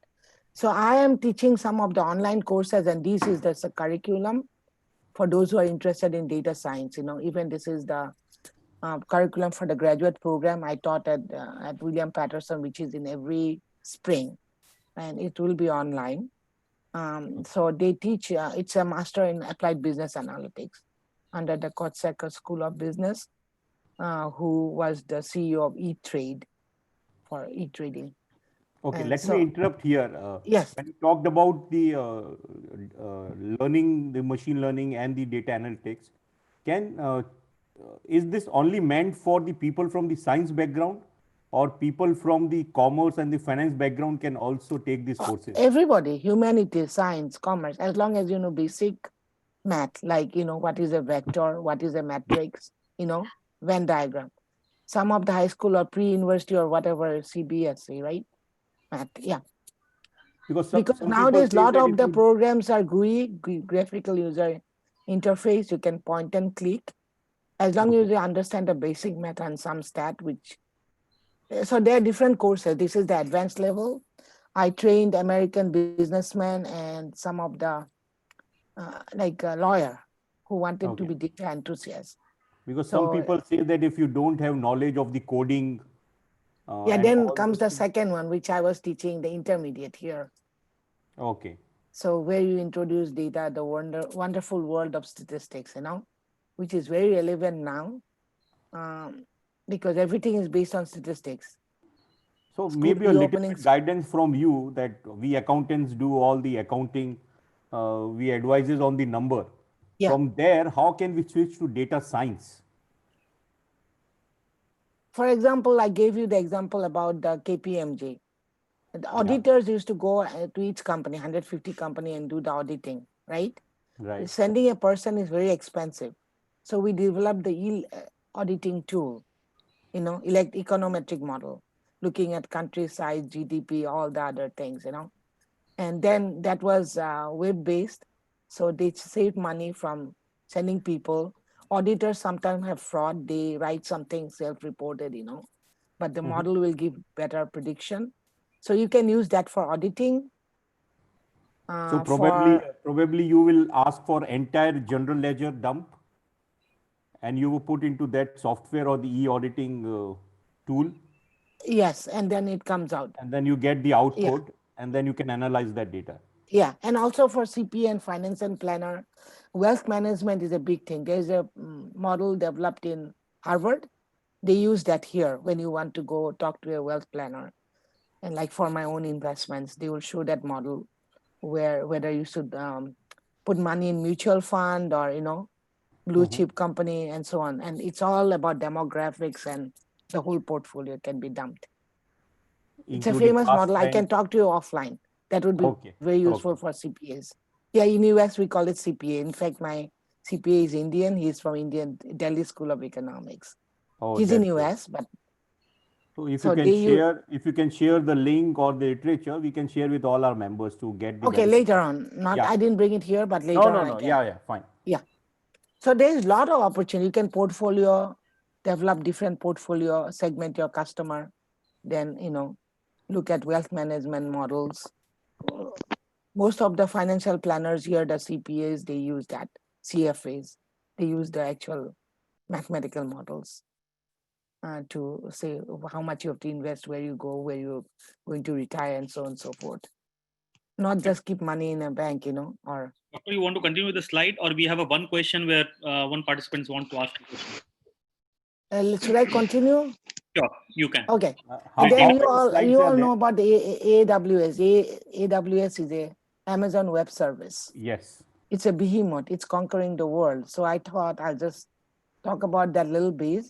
The basic statistics that you learn from data science will help you, you know, if you want to do AWS machine learning certification or something. That's an added benefit for CPAs or any number crunching people, you know. Right. So that's a good thing. And class projects or anything you do, you can publish in GitHub, or if you want to look at accounting data, you can go to kaggle.com, sign up. You don't have to join competition. They pay $25,000 to, you know, and it's open to all over the world. It's a Google's observatory. Our CEO is Indian anyway, Google CEO. So it's called kaggle.com. And look in your area of expertise. Some people look at entertainment industry, somebody look at real estate. You can look at the accounting or financial complaints data that you can get, which are publicly available, and find out what the different accounting firms, for example, KPMG, the German one is called BD, I think that's the fourth largest, how they, you know, see in the terms of customer sentiments. So AWS certification, for that, we definitely need data science. And even with CPA exams, I think you need a lot of statistics also. Yeah. And the computing, there are different types of computer programs like the SAS, which is available for teaching and for free to students. I don't know about UAE, but within the IP address in United States, it's free. It did not work in India. I was in India 3 times last year because of my mom who passed away. And I could not log into SAS from Assam, from India, Delhi also. I don't know, there's some licensing issues, I think. But UAE is a friend of America, so I don't think it will be a problem. Then there's Python, which are similar to scripting language. And you can download Python library, but you will not learn data science because you're not actually developing the models, the regression models, right? You're taking it from there and kind of plugging to your own data. And so capstone project is where computer science meets statistics. So how do you use computer science, how to visualize computer vision, and then finally make into a machine learning model. So my work has been published in, I did some work on the COVID, which is also all public data. I have been working on that. I can show that slide here. This is about the positivity of COVID cases and wearing of masks. As you know, US is a very different country than rest of the world where you cannot force because people have their own rights per First Amendment. So people are not wearing masks, and who are not wearing masks, the COVID is going up. So, and then some of the work I published is going to go to CNN's chief medical conference, correspondent, who's Indian also, Dr.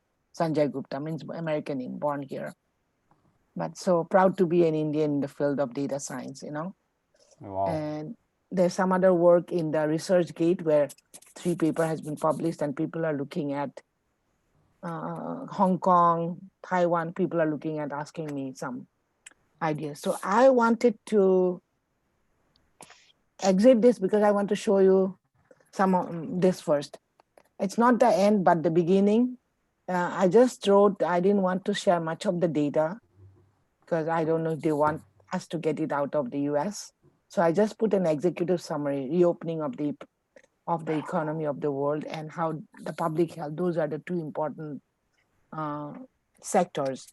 Let me know how are you doing on time. It's 11, right? 7 p.m. Yeah. your time. Yeah. So this will definitely lead to deglobalization.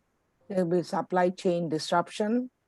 Everything like PPE, mask, all were made in China. Now that's going to be a different model, and India will be in the limelight.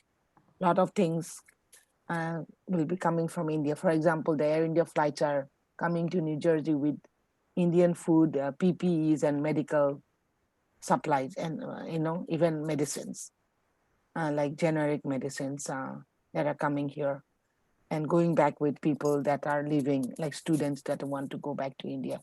Only Indian citizens allowed to go back. So supply chain will be disrupted. There will be regional opening wherever it is, even in India, maybe Assam is showing a lot of COVID right now. Maharashtra, Tamil Nadu, Delhi, but other places that are safe, they might reopen. Then the data determines the reopening. There'll be a lot of bankruptcies, especially in service industry like hotel and hospitality. I don't know how that will fare in Dubai. Although there is less cases of COVID there. And then 93% of COVID positivity is explained by education and poverty. So wherever there's poverty, inner cities, there's more COVID. For example, in US, there's a lot in Louisiana, and it's more prevalent among the Latino and the Black communities. But sad thing is in New Jersey, it was a majority white people that died in nice nursing homes. And only white people can afford nursing home. They're very expensive. They're like the Dubai villas to afford a nursing home. So nursing home, that's as highest in New Jersey, and that's leading the world.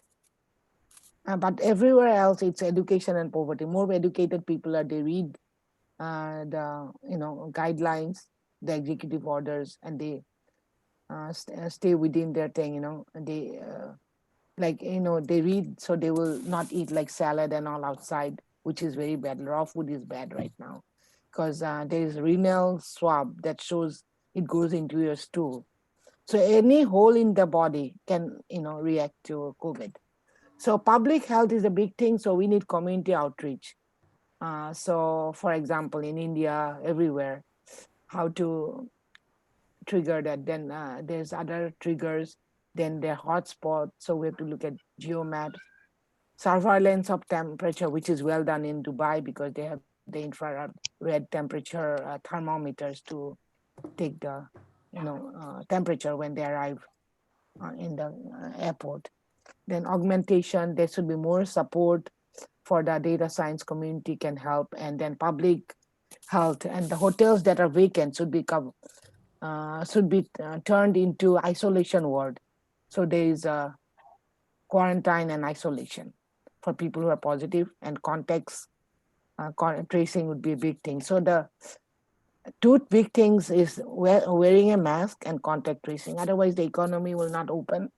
That's what Bill Gates projected. The vaccine will come out next year, which will be only available to older people.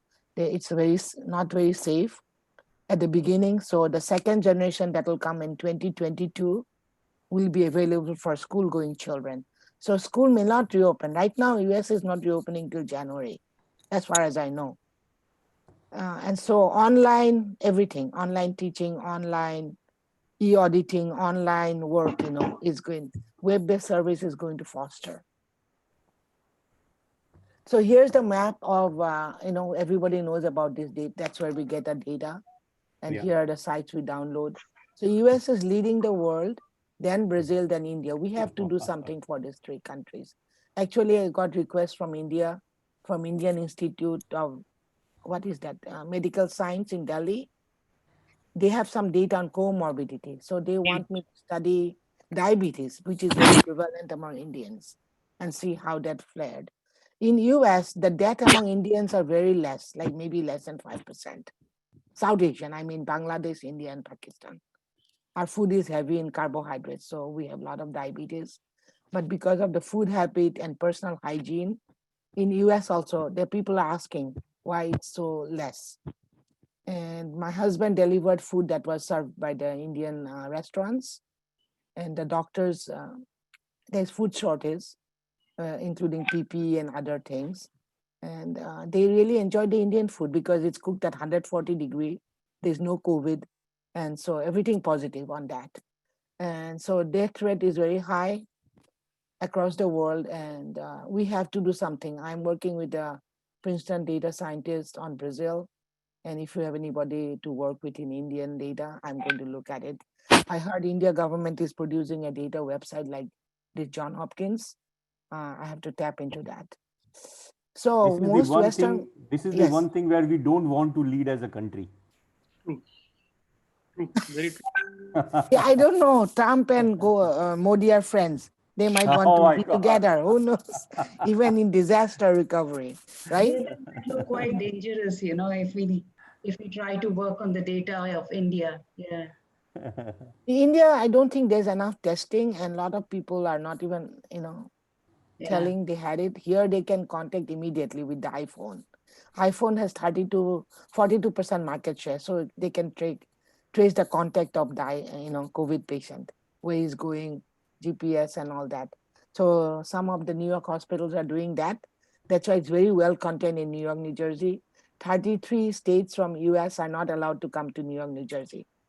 If they come, they have to self-quarantine or pay a fine of $2,000 per person. Ma'am, we have one question from Rishi Chawla. If you permit, we can take now. Okay. Rishi, can you unmute yourself? Go ahead, Rishi. Yeah. Hi, Madam Shakuntala. Thank you for your presentation. I just have very quickly combined two questions. So first question is how do the big data can be connected with the leadership? And to continue that, I'm about to finish one course which is on artificial intelligence and machine learning for leaders, where I've learned a lot of techniques starting from neural networks, CNN, web scraping and everything. I've gone through many techniques, but what is actually confusing me a lot is that there's too many things to play around with in this sector. What I get confused all the time is how do we know what is the right way to approach it, because it's like too many things and there is no Too many single things because process. computer science and engineers and physics people come into this discipline because it's a lucrative field. But the real truth is the logistic regression decision tree are the best models. It Like I've works very learned, well in but every how do industry. you see? My question is, how do you see a problem? How do you solve a problem? For example, which how do you really approach which method to employ, and how do you really solve a problem? How do you see the problem, basically? That's my question. How do you see the problem? Depend on if you are going to a retail industry, you want to do volume of sales. Then in that case, we want to use generalized linear model, right? In case if you go to look at uncollectibles for a company, which is delinquency, like the lady talked about banking, it will be a logistic regression where the target is yes or no. This customer is going to go bankrupt or no, and then all the predictors will be on the right-hand side. For anomaly detection and cybersecurity, it's not model, it will be unsupervised learning, which is like clustering, putting the cyber criminals in different homogeneous segments. Like when do they log into the system, what part of the world they come from. A lot of this happens from Kazakhstan, from India, and so on. So they can segment it geographically. And computer vision and all are used for Tesla kind of work that I showed you. And that's no mathematical model. It's very different. It's how the brain thinks. So it's more of electrical engineering and computer science. So what is needed right now is the validity of the model, which are the statistical ones that I mentioned, classification, supervised learning, which is regression, unsupervised like clustering, and so on and so forth. And with those, you can never go wrong. You talk about Facebook, Amazon, Google, everybody uses those techniques, especially in the proprietary part, which is in marketing and advertising.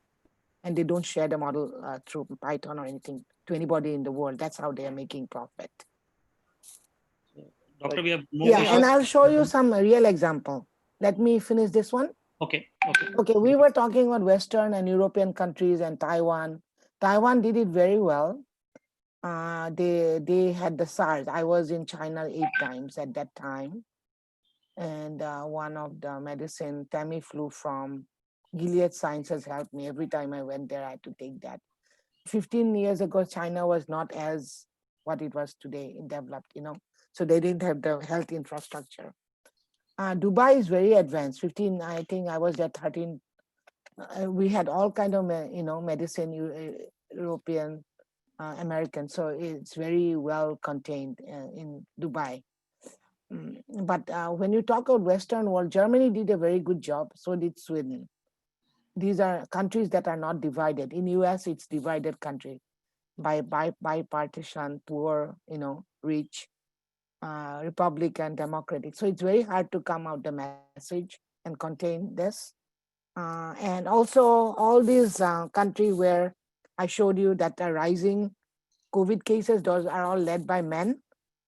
And since our first presenter is a woman, just want to say countries that are doing good are all led by women, like New Zealand, Germany, so on and so forth. So there's something with the leadership also, how you look at it, I guess. So here you see the green one. These are COVID response. These are the places that I'm in here. New Jersey, this is New York. And here it is Delaware, Massachusetts. These states are doing very well. Our transmission rate is less than 1. That means 1% can transmit to less than 1%. And see all these. This whole country is in big turmoil. They don't know what's going on. We have a very bad leadership. In fact, I signed a petition to Mr. Trump, to let the healthcare people, the doctors, the subject matter expert take the lead, because he's not even listening to the Dr. Fauci. So Q&A, before Q&A, I wanted to show you a website. Okay, let me get out of the full screen. the mask wearing laws. Okay, here. Should I remove the presentation? Yeah, can you see this? Right now, Q&A screen is there. You have to pull. I remove it, and now you can present again. Okay. So I am working with this advocacy group. You can look up on internet. It's called endcoronavirus.org. It's led by a very famous physicist. He is from America, but he's Jewish. Most of the people are Jewish. And Jewish people and Indian people, we think the same way. We have family value, we believe value education and, the power of the mind. I developed this with my son, my nephew. These are all here in US. My brother, actually, he is with the National Science Foundation, his son. So if you look at the states that had the mask law, every state had different date when the executive orders came in. And people who had the mask law, they are doing better than people who did not. That's what we visualized. And this was presented at the Senate by Senator Cassidy from Louisiana. He's a Republican, but he is a doctor, gastroenterologist. So he understands the problem. And now suddenly Republicans are shifting to wearing masks. So mask users is very important, and it got published, and this is what is being sent to Sanjay Gupta of CNN right now. I don't know if you'll talk about it, but if you look at this and coronavirus.org, you'll see people from MIT, Harvard, UCLA are working on it. And this is my volunteer project. What I teach, my students work on it, and their work get published. They get recognition, and they, and move to the next step in their career. And this one I showed you already. And here is my, so on this one, now I'm doing a project which is about school reopening and mask. School children, depending on age, temperature, what part of geography in US they'll have a different mask need. Some might need surgical mask, some might need N95, people with comorbid conditions like asthma and all, they might need a 3M respirator. We are going to make this model for the whole world. I'm collaborating with scientists from India, Australia, New Zealand, Europe on this, Spain and everywhere.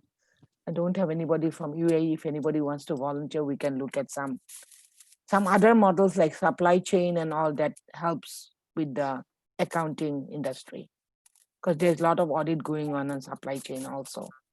Okay. We had a lot of masks, people are hoarding it or kind of, buying too much, and it's not left there for the people who need it, which is the doctors. Great. And so that's one, the school reopening, then also like individualized education, there's a thing called individualized medicine. So this will be individualized masking also, trying to get out the data. And I think we'll look at 3 countries at the beginning, US first, then India and Brazil. Because Brazil, the BRIC countries do a lot of research, and this pandemic is. But I have a question, yes. Dr. Shakuntala. I have a question. Yeah. Yes. That what is required to become a data scientist? A mind where you want to learn all the time, to keep up abreast with this, dynamic field, basics of math, stat, some economics, so the business value. And the thought leadership is philosophy, where ideas come into your mind, then you have to implement, which is economics, accounting, and so on and so forth. And open mind, humanities, people do very well, especially people with liberal arts. In US, I don't know if they have liberal arts. Probably UAE has it, India doesn't, where people study both math, science, humanities, psychology. And those are the people that lead the companies, not just computer scientists. Yeah, you have to be well-rounded. So communication is a big thing. How you communicate in writing or speaking or pictorially. So data visualization is a big part of AI, which you can learn from Tableau and so on and so forth. Even simple charts with with Excel, we'll do it as long as you understand the business problem. So actions to win, right? Isolate, travel restriction. There'll be a lot of travel restrictions. So this is for policy making. You talked about big data. You talked about big data, and we have a participant who want to ask you a question for big data for a long time. So I'm putting him there. Ramanathan sir, please go ahead with your question on big data. Okay, thank you. Thank you, Dr. Shakuntala Chaudhary. It was a wonderful insight. I must first compliment you for all the excellent work you are doing, voluntary work, support work to various countries. Thank you for that and keep up your good work. So I am from an insurance industry, so naturally data is part and parcel of our livelihood. Okay, but of course we operate on limited scale and our understanding is also limited to our actuaries who talk about it. Anyway, that is not the thrust of my asking this question. Are you in Dubai? Yes, I'm in Dubai. Okay. Okay. We are all from Dubai, most of us, I believe. Yes. We are part of this community and enjoying this session. Yeah, I think some people joined from India also, I think so. I don't know. Okay, good. Yeah, go ahead with your question. I'm an Indian from, of course, in Dubai. Okay. Now, the basic thing is we hear that, you know, so much data is being collected. Big data that I think few years back it was a fashion. Every article in any business magazine worth the salt had big data as its, you know, some sort of a research article. Okay. Now the data is there. So much of information is collected. Now I would like to understand and ask, how do we differentiate between wheat and chaff? That is number one. And also to understand how this data cannot be manipulated or misused by how do we protect it, I mean, or prevent this misuse or manipulation? Okay, what was the difference? You said wheat and what did you say? No. I just said, how do you, in the data, when you have so much of data, how do you distinguish wheat from chaff? Meaning, what do you take as the meaningful thing? So let me talk about, maybe this will answer. Basically, what is relevant, what is not relevant. Yeah, I'll go into it. Let me explain the four pillars of data science. Okay, the first two pillars, that's where big data comes in. They use Hadoop, Spark, and all that to tame the big data, read it in, right? That's mostly IT function. The last two pillars are actually data mining and data modeling to come up with the model. And that's where we are selective. That's where we use technique like dimensionality reduction, actually using multiple component analysis to find out which variable makes sense. So the big data reduces to sufficient statistics, so you can draw inference on the population based on the sample. So big data is a buzzword, but it has to be tamed into sufficient statistics by looking at, the rigorous statistical diagnostics and come up with the best model that goes into production. So it's teamwork between IT, humanities leaders, and data science statistics professionals. So I concentrate more on the second two pillar, which is the data mining and model development for futuristic web-based service and APIs. Perfect. Doctor, can we take one more question there? Yes. Thank you, okay, Doctor. Hope I understand. I'll give my email. I think Sangeeta has it if she want to share, Yes, I will share it. Yeah, later on if they have questions. I can share it with them. How I can help you, yeah. Before that, if I may request, because we can take more questions even after that. So I request our vice chairman to just say a few words of vote of thanks. Now, I have one thing I wanted to show you. Yeah, we will another website. Here is my website. In case you're interested, just take a look at it. It's not being popularized yet because I'm doing more volunteer work, but there is a need to increase data science education because of the online teaching. Or we will circulate with all our members. Yeah. So it's WW Data Learning Center, and I think I'll also introduce. School children are getting bored. There's a lot of mental issues, staying at home, doing nothing. So data science, teaching them the map of the world or US, which will also teach them geography, history, things like that. That's what I'm thinking. Pictorial represent for younger kids, then we have the 2 courses for advanced. Okay. So it has all my things, okay? Thank you for listening to me. Ma'am, we will take 1 or 2 more questions after this. Yes. I will go back to my Yeah. chart, right? Sundar sir, Q&A. please. Yeah, thank you, members, and thank you all the speakers for the wonderful insights. And thank you all the members and past chairmen who attended. And also want to thank all the sponsors, principal sponsors, Danube Group, Tally, Lulu Group, Shura and Malabar, and platinum sponsors, Century, AGMC, IFCO, Al Rababi, Gulf Islamic Investment, Christian Menon, MMJS, Chris Clayton Company, and institutional partner Delhi Private School, media partner College Times, and banking partner Bank of Baroda.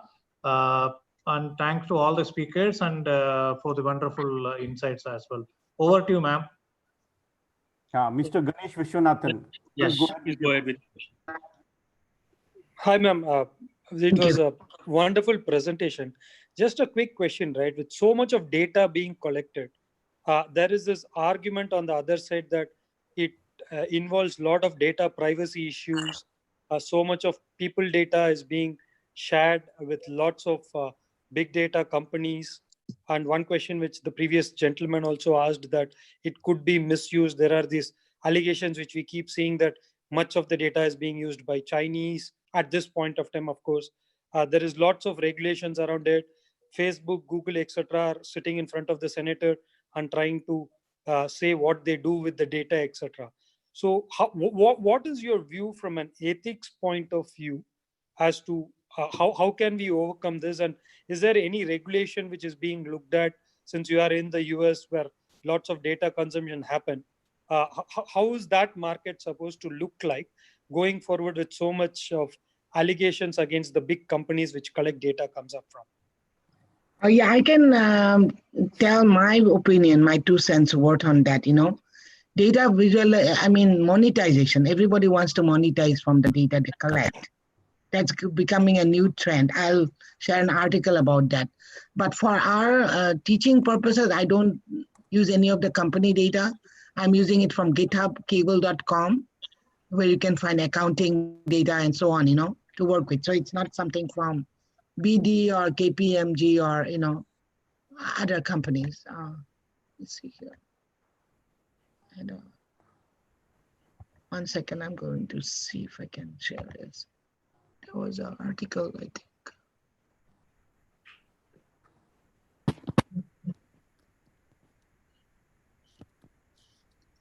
Yeah, here.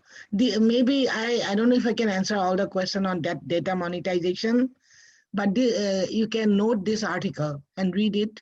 We can discuss more on it. But every company wants to data monetize from this year to 2026, right?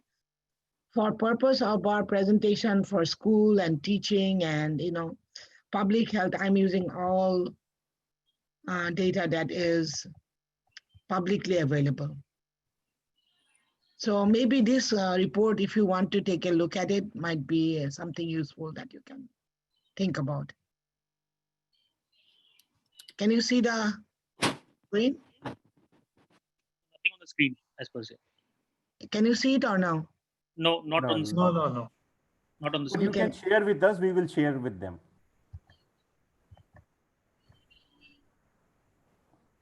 You can share with Sangeeta and then we can forward it. Let me see if I can share here. This article, I was just reading it because now everyone wants to do data monetization because so much data is collected. It's a very new article, just came out a few days ago. You can see it now? Yes. Yeah. Yeah, this will maybe answer some of your questions because to be honest, I didn't get to read the whole article yet. And this comes from telecom, finance. Right now, even for contact tracing in US, Verizon doesn't want to share the data, but Apple is using it, which is against privacy law, by looking at Cisco writer, because one of my Indian student from New Jersey, I trained him in data science. He got a job at Apple. So I asked him, he said he's looking at all the Cisco router, the equipments and seeing who's going where, for contact tracing. And that's against privacy law, but Apple has 42% market share. They're using it. So they're monetizing on that data, right? For contact tracing. So unknowingly people's data are being used. And in case of Ebola that happened in Africa, it was contact tracing by people to people. People goes there, answer question. Here, everything is done by telemedicine or by internet. And so, there's a lot of vulnerability issues. So they cannot put like a national contact tracing program in US because of the privacy issue, lawsuits, and so on and so forth. I think this would give a good idea about it. So Ramanathan, take a look at it. You can call me. I'll also read the article and answer any further questions. Thank you.